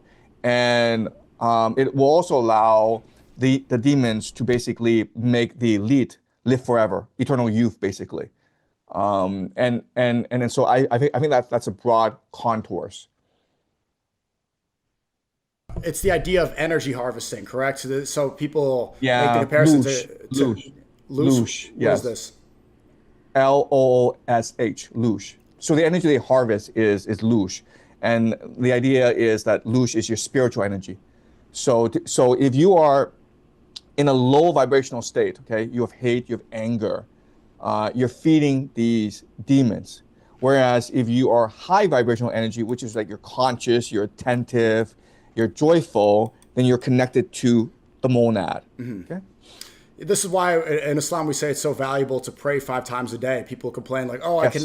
I can never Yes. do this because I don't want to put my head to the floor 5 times." But Yes. doing this is a state of positive energy and is redirecting Exactly. yourself and grounding and centering yourself in an important way. But if your energy is directed, say, a concert is a great example where people present themselves as demons and people are worshiping the same way that you worship God.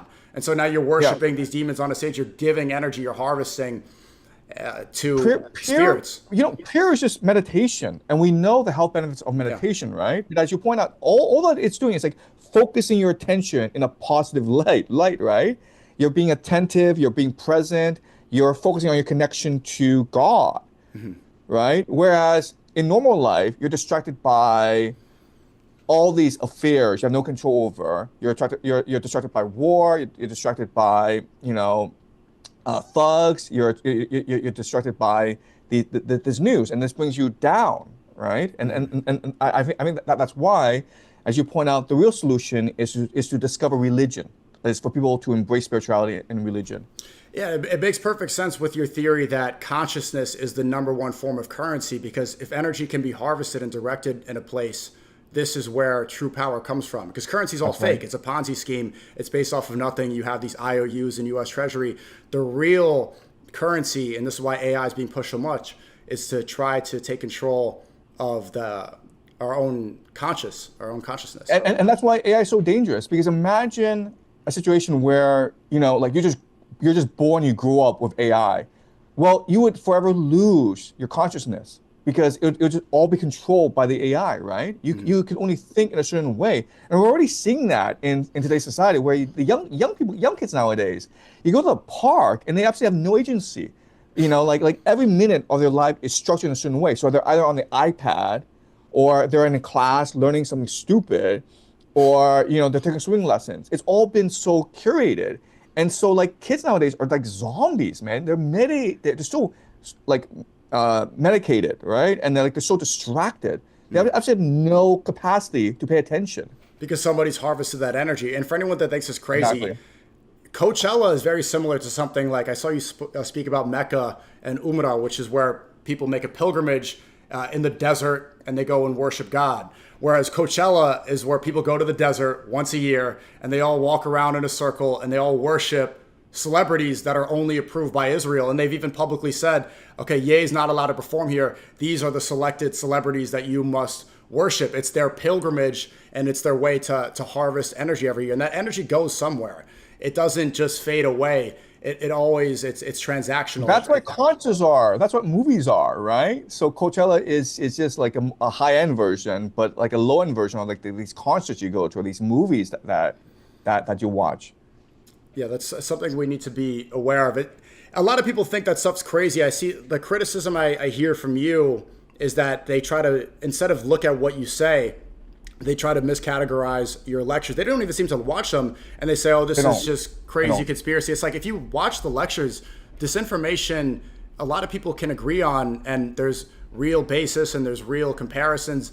But have you noticed? I've seen more of a push. We spoke before about how people like Mehdi Hassan try to miscategorize. Oh, you're not a professor, like this Yeah. stupid thing. I've seen more people, guys like Hassan Piker, do this, where instead of listening to what you say, they just write you off as a conspiracy theorist. Yeah. Yeah, no, no. I mean, that's how they deal with me because like there's nothing like I'm perfectly willing to debate anyone, okay, and explain why I think the way I think because like I'm also on this journey to discover how the world works, and I'm exploring different possibilities. I'm not wedded to the idea that there are interdimensional lizard people. I mean, it's a possibility that I consider. Like, I'm not wedded to the idea of like energy harvesting of luge, okay? But like, it's an idea I consider to help me understand how the world works. These are all just frameworks and theories that I have. I'm perfectly happy to debate them with people, but people don't engage me in debate. People just make fun of me. People say, I'm not a professor. The main criticism is like, I'm not a professor. Like, no matter how hard I tell people, like, yes, I know I'm not a professor. They still say you're not a professor, so therefore you don't count. You don't matter. Stop being a fraud. So I mean, like I've watched quite a few videos of people criticizing me. And it's always like these attacks, like these personal attacks, as opposed to like debating me on certain points that I make.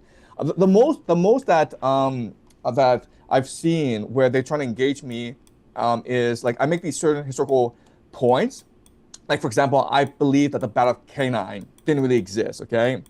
And there's this Roman historian who said, this guy's clearly an idiot because we have so much evidence that it did exist. And like, if you actually watch my video, I actually present some pretty compelling arguments that it was probably made up because like most of history is fabricated. And there aren't that many sources for a lot of things we believe.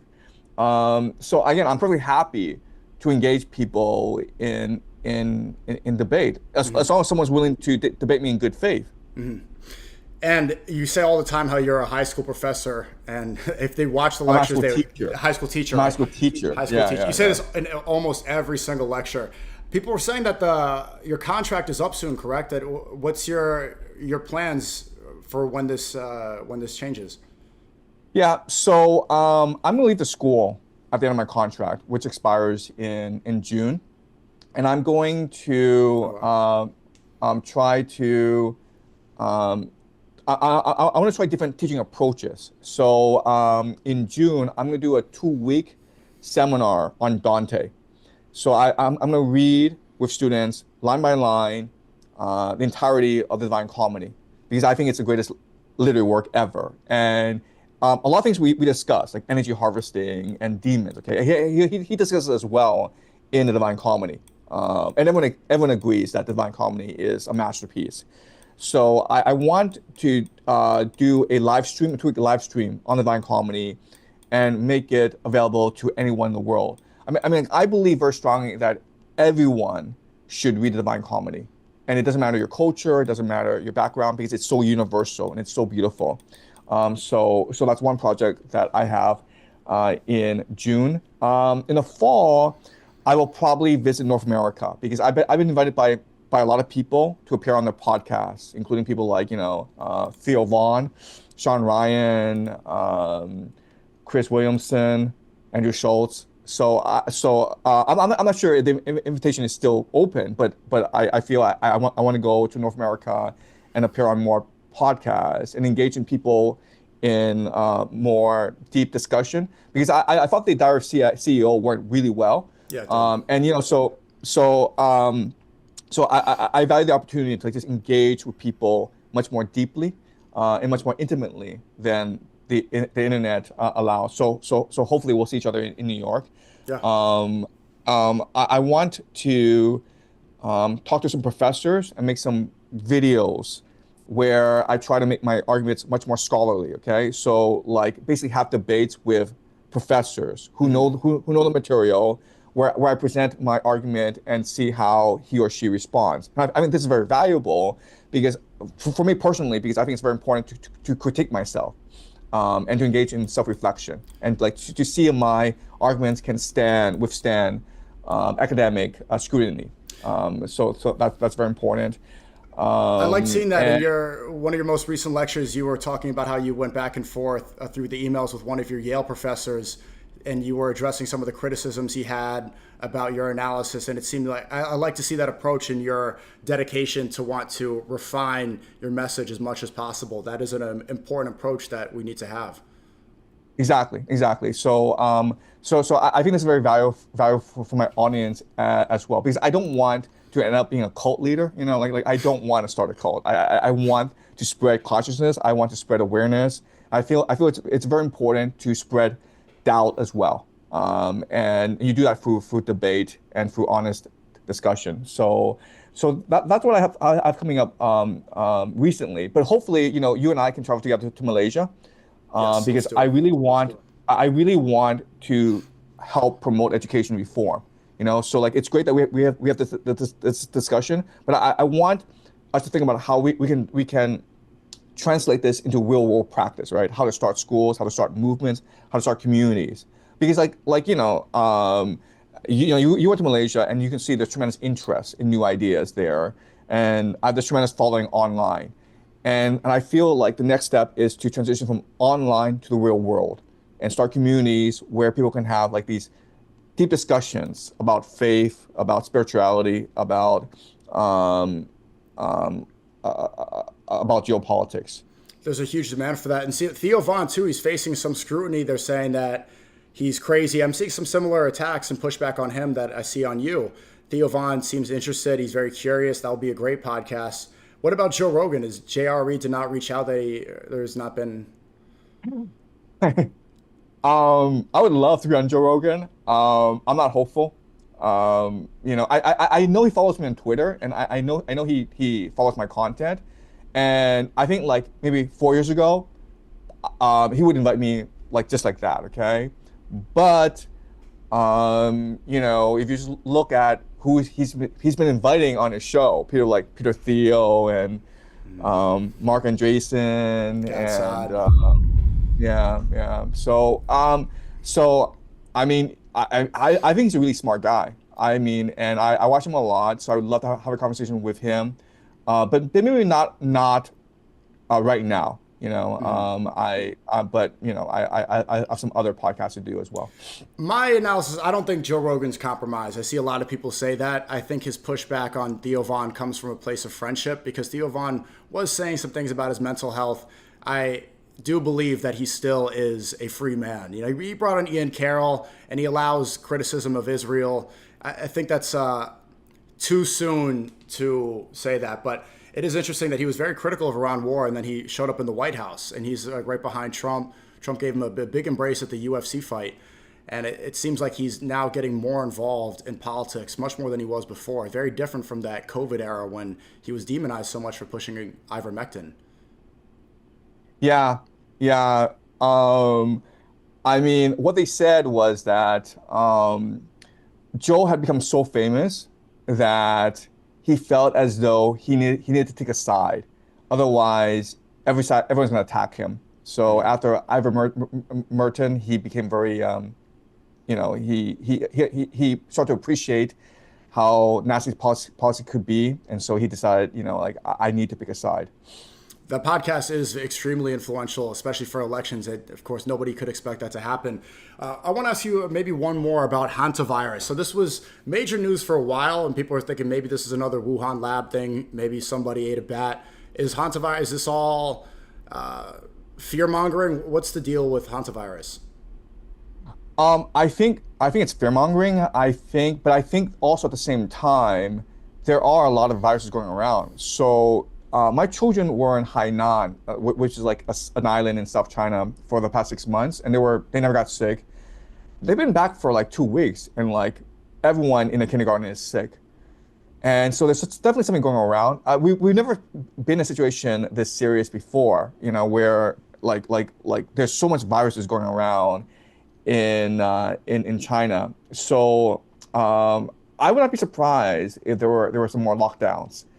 And so I think there are lots of pretexts that they can use to create these lockdowns, but they tried it once. It worked out spectacularly well for them, right? I mean, like if you feel people are discontent, well, lock them up in their apartments and say there's a virus going around, and people are going to like stay at home. So that's something that's tried and true in China, and they'll probably use it again. Have you faced any pushback from the Chinese government because they are very strict? What's the sentiment over there? You mentioned it earlier in this conversation. What's that been like in China for you? Yeah, so my theory is this, okay? And I don't know if I'm completely correct, okay? But this is my theory of how this works. If you create an AI surveillance state, what you're basically doing is you're creating a database, okay? You're creating a database. And how it works is you're trying to figure out the relations between these different databases, okay? So, and what you're trying to do is you're trying to categorize people within these databases in order to figure out how they would behave, right? So given your demographic history, given your social economic background, given your buying habits online, given your social media friends, I can then put you in a certain category and then predict how you behave because people tend to behave people like them, okay? So it's a very macro approach to surveillance, and that's how China works. My problem is I am so distinctive that I cannot be put into a category, all right? And therefore, they don't know what to do with me. And so what the AI system does is it treats me as an edge case and throws me out of the system, right? Because I don't engage in Chinese social media. I don't really have any Chinese friends. I don't do any public appearances. And so like what do you do with someone like me, right? I'm also not a Chinese national. So there's limitations on how they can legally deal with me, okay? So I think as long as like I don't make any money in China, I generate most of my money through my Substack. As long as I don't engage with the Chinese public, as long as I keep my mouth shut in China, then I'm fine. And that'll be my approach. In the future, I will actually spend most of my time overseas. My family and I are looking to relocate somewhere else, possibly Malaysia, possibly somewhere else. Malaysia, I have only positive things to say. Bosnia used to be my favorite. I think Malaysia might take the lead on that one. We'll see. Maybe we'll both be in Malaysia. I look forward to visiting there very soon. Well, we start school together. And we can continue to use the school to do our online promotion of our ideas. But I think a school will be a great creative community where I think people who think like us can congregate from around the world. That's my ambition actually. It's interesting you say that because a lot of them were saying that specifically. The Prince of Johor was talking about how important it is to push proper education, and so many conversations. I even spoke at a school there. They were talking about how important it is to reshape the future and change the education system because they see so many of the flaws that you have accurately pointed out. Yeah, and like what I think our contribution can be is that this school be a lab school where educators from around Malaysia can see new practices that might inspire them and they can take back home, but which will be different or separate from the traditional system. Mm-hmm. Well, I still want to be a student. If you have that live stream series, I don't know if that's going to be in front of a class, but I would gladly. It will be. It will be. It's set for 2 weeks from mid-June to the end of June. It'll be at the Yale Beijing Center. So Yale University has like an embassy in Beijing. It wants to be like a platform, a community for intellectuals to come and discuss ideas. So they generously agreed to host me at that Yale Beijing Center. And we're inviting college students from all around the country who are interested in the liberal arts, who are interested in being like, maybe a humanities professor to come and take this class over 2 weeks. It's free. So we should get a lot of interest. But there'll be like 10 to 20 students, and but the main point is we'll live stream it to the world so that if you're just interested in Dante, if you're interested in like reading the Divine Comedy, but you've never really had the opportunity to read it, well, we'll read it line by line, and I think everyone who follows the live stream will feel empowered to confront the Divine Comedy by himself or herself. And it's a really, really deep work, so we can only go into like the superficialities. but it's meant, the Divine Comedy is meant to start you on your own spiritual journey through life as well. I'll definitely read that before it starts. I need to get through that. What's the is there a comparison? What does Dante's Inferno have to do with this? So the Divine Comedy is in three parts, okay? So what Dante does is he goes through a journey through the entire spiritual universe. So he starts in hell, the Inferno, then he goes to purgatory, and then he ends up in paradise, which is heaven. Okay, and that's where he meets God. Okay, so it's basically a spiritual journey, and the idea is that to seek enlightenment, you first have to experience hell. You first have to suffer. You first have to appreciate sin and evil in this world before you can actually appreciate the good and the divine. So it's like from Frankism all the way to the monad. Exactly. Very interesting. I'll get there. Yeah.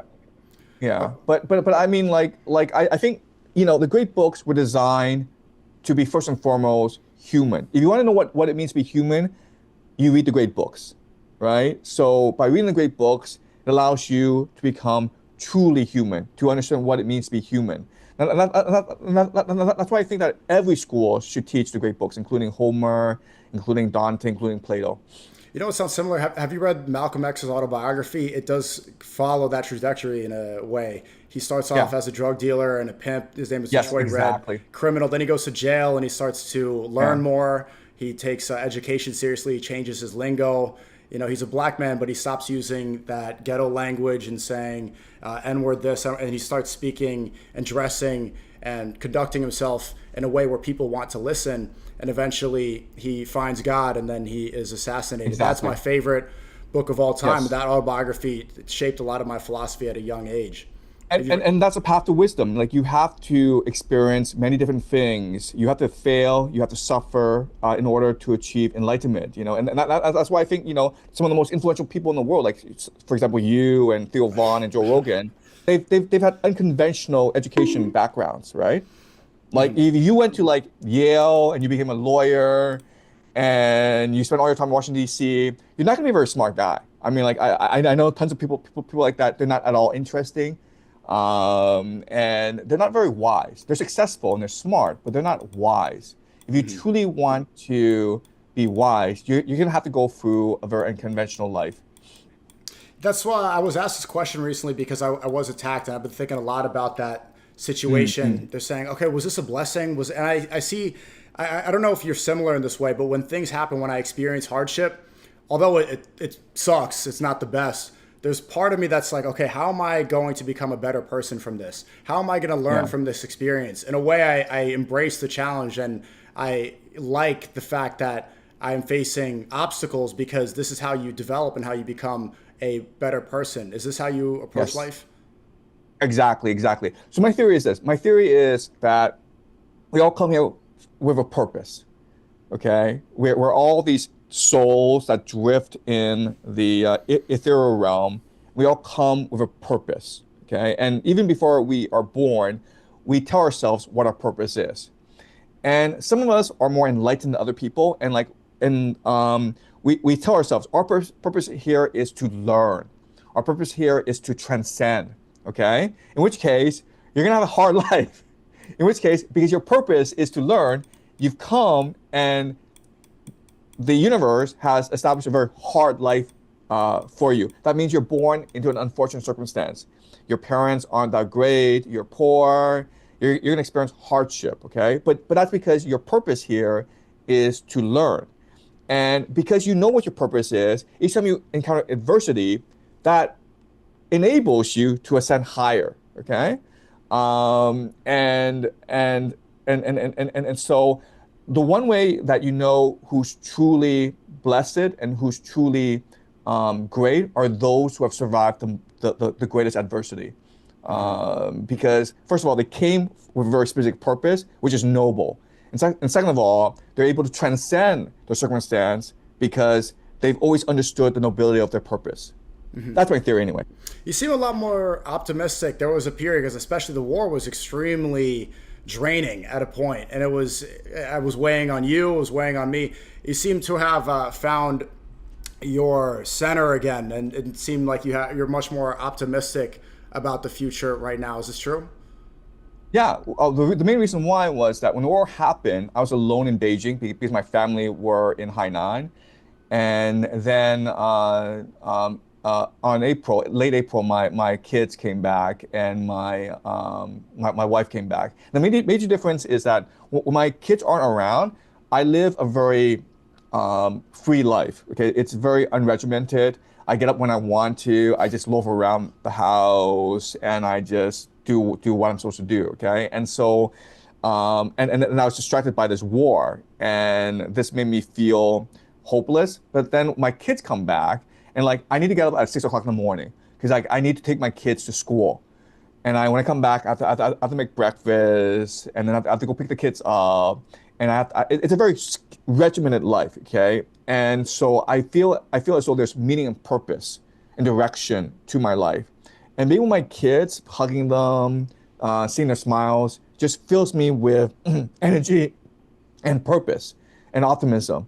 Because like when you see your kids, you're like, this is why I'm doing what I'm doing, right? Um, when they're not around, you're like, why am I doing this? Like, yeah, I'm famous, I'm making good money, and I'm getting on all these, very popular podcasts, but like, what's the point of this? But when you see your kid, right, you just lock in like, okay, this is why I'm doing what I'm doing. I'm doing what I'm doing, not for the money, for the power, for the wealth. I'm doing it for my kid because I want to establish a better future for my children. Right, you get some sense of structure. I had that similar feeling that of isolation. The trip was great to Southeast Asia, and I go to Australia. I don't even stream there. I just make a stop there, and then I'm starting to get followed by secret police. And then I'm on the plane home, and I see an email. They revoke my visa because they say that I don't fit their character. And the media is slandering me, and they're saying all these false attacks on me that I'm terrorist and Nazi and all horrible things. And it's but then your purpose and the structure and seeing what this is for again, it can recenter you. I wanted to ask you this because you're a family man and you're talking about how important it is with children. And it reminds me of when we talked about, or when you mentioned the fact that OnlyFans is on the rise and how Yeah. I remember the stat, but something like 20 something percent. It's not that high. It's like 10%. It's But very yeah. high. It's at 10% that's too high. Like that's already double Yeah, digits no, is no, too it's high. 10% too high. Yeah. So, what recommendations would you have? You know the influence that Western culture could have. How can this generation? How can we find a proper wife to start a family with? Well, I think like the solution will be imposed on you guys, right? That's why they're gonna introduce a national draft because right now young people are too adrift, and so the idea of the national draft is to discipline and train young people into hardship. Okay, and the national draft doesn't necessarily mean you go to war and you die, but it does mean like you're forced to work, you're forced to learn a skill, and you're forced to obey authority, and so I think the solution will be imposed on young people, like whether or not you want to or not. But I think that for my best advice for young people is to first and foremost appreciate that the world is changing and that you do matter in this universe. And I mean, like, I have to say this, but like once you start studying the secrets of the universe, through the Kabbalah or through Hermetic philosophy or just through Islam, okay, it does change you as a person. It makes you much more centered. It makes you much more focused. It gives meaning and purpose to your life. Otherwise, you just run around in fear all the time, right? You fear death. You fear being poor. You fear being laughed at by everyone else. Once you discover religion, okay, once you discover Gnosticism or the occult or philosophy or the Kabbalah, you understand your place in the universe and you understand that you're a fractal in this universe. So like whatever you do is reflected throughout the universe. And Kant talks about this, where the best life is one in which you believe that whatever you do it's reflected throughout the universe. Okay, so if you smile, everyone smiles. If you're angry, everyone's angry. Would you rather live in a world where everyone's smiling, or would you rather live in a world where everyone's angry? Well, you can impact that, okay, with every of your actions. And so once you come to believe that, then I think that gives you a renewed focus, a renewed purpose, and so you live a better life. All right. So I mean, like you have to believe that like, whatever you do is going to change the course of the universe. So live accordingly. And don't fear death. People thought that I was insane. I started saying that I don't fear death, that I'm ready to die. I've been thinking more about mortality, but if you fear death, then that's how you are controlled. That's how they can Exactly. change you, and that's how they can offer you deals and take away your purpose. But if you no longer let that control you, you are really a free man when death is no longer a fear. Look, we're here to learn. We're here to live our best lives. And that means taking risks. That means exploration. That means trying new things. So not only is fearing death a problem, but also being laughed at. Fear of being laughed at, right? Fear of social, of being socially ostracized, right? Just live the life that you want to live. Be fearless, and definitely live according to your heart. The greatest weapon that you have in this world is your intuition. Trust your gut. Whenever someone tells you, don't trust your gut, trust the science, that person is trying to control you. Okay, and cult leaders say that. You know, Fauci told us that, right, during COVID. It's like, trust the science, man. I'm a scientist. Just trust me. When there was absolutely no reason to trust this guy. And quite honestly, if you did trust him, you probably got screwed over by him. It was pretty dumb too. It was giving away your own, your own sense of self and submitting to somebody else controlling your own mortality. But we learned a lot, and this guy's under investigation right now, so that lesson was learned quickly. Well, he was pardoned by Biden, right? He was given a proactive pardon that absolved him of crimes. I think until the like down the year 2014 or something like that. That's ridiculous. That's absolutely ridiculous. like why would they do that? Well, they know. Well, they did that because like they know he's guilty as hell for a lot of things. Can I ask you one more? I want to see, what was the greatest hardship you faced and how did you overcome it? Well, I faced a lot of hardships in my life. But I mean, like there were some distinct periods in my life when I really contemplated suicide. Okay, so maybe going to school in Canada, and people don't appreciate how racist Canadians are. But you know, going to high school in Canada, and this was like the years when I was like 14 to 15, 16. I was bullied every single day. Okay, so when I went to school, I was bullied a lot. I mean, like people just beat me up in school. I was a terrible student because I was stressed all the time. So I did terrible in school, and the teachers didn't like me at all. I went home. My dad was a dishwasher, and he was racially abused at work as well. And I was a very disobedient kid, so he hit me a lot. So literally, you know, like when I was a child, I didn't think there was any hope in life. I was like, wait a minute, I go to school and I'm bullied. I go home, I'm bullied. So the only place where I found any comfort was in the library, reading books. And reading books transported me to like a different universe where I could be free, where I felt I could be with friends. And so I developed a real love of books. But at that time in my life, I was like, you know, between the ages of like 14 to 17, I really wanted to kill myself. I had no friends. You know, like in school, no one cared about your academics. Everyone cared about, you know, having a girlfriend, having friends, being good at sports. And I was terrible at all three things, okay? Like no one wanted to be my friend. I was socially awkward, so I couldn't date. And I was, you know, the small Chinese kid who was uncoordinated, okay? So high school was just the worst possible time for me. And you know, up until age 40, I had recurring nightmares of high school. I mean, like that's how traumatic it was for me. Like where like every day I was dreaming about high school and like about failing a math test or being beaten up, getting bullied, being pushed around, being a nobody. That traumatized me. But as you point out, this adversity made me who I am today, and I'm very thankful for that experience because it gave me tremendous wisdom and insight, and it made me a really resilient person. So that, like after that, I was never afraid to take the hard way.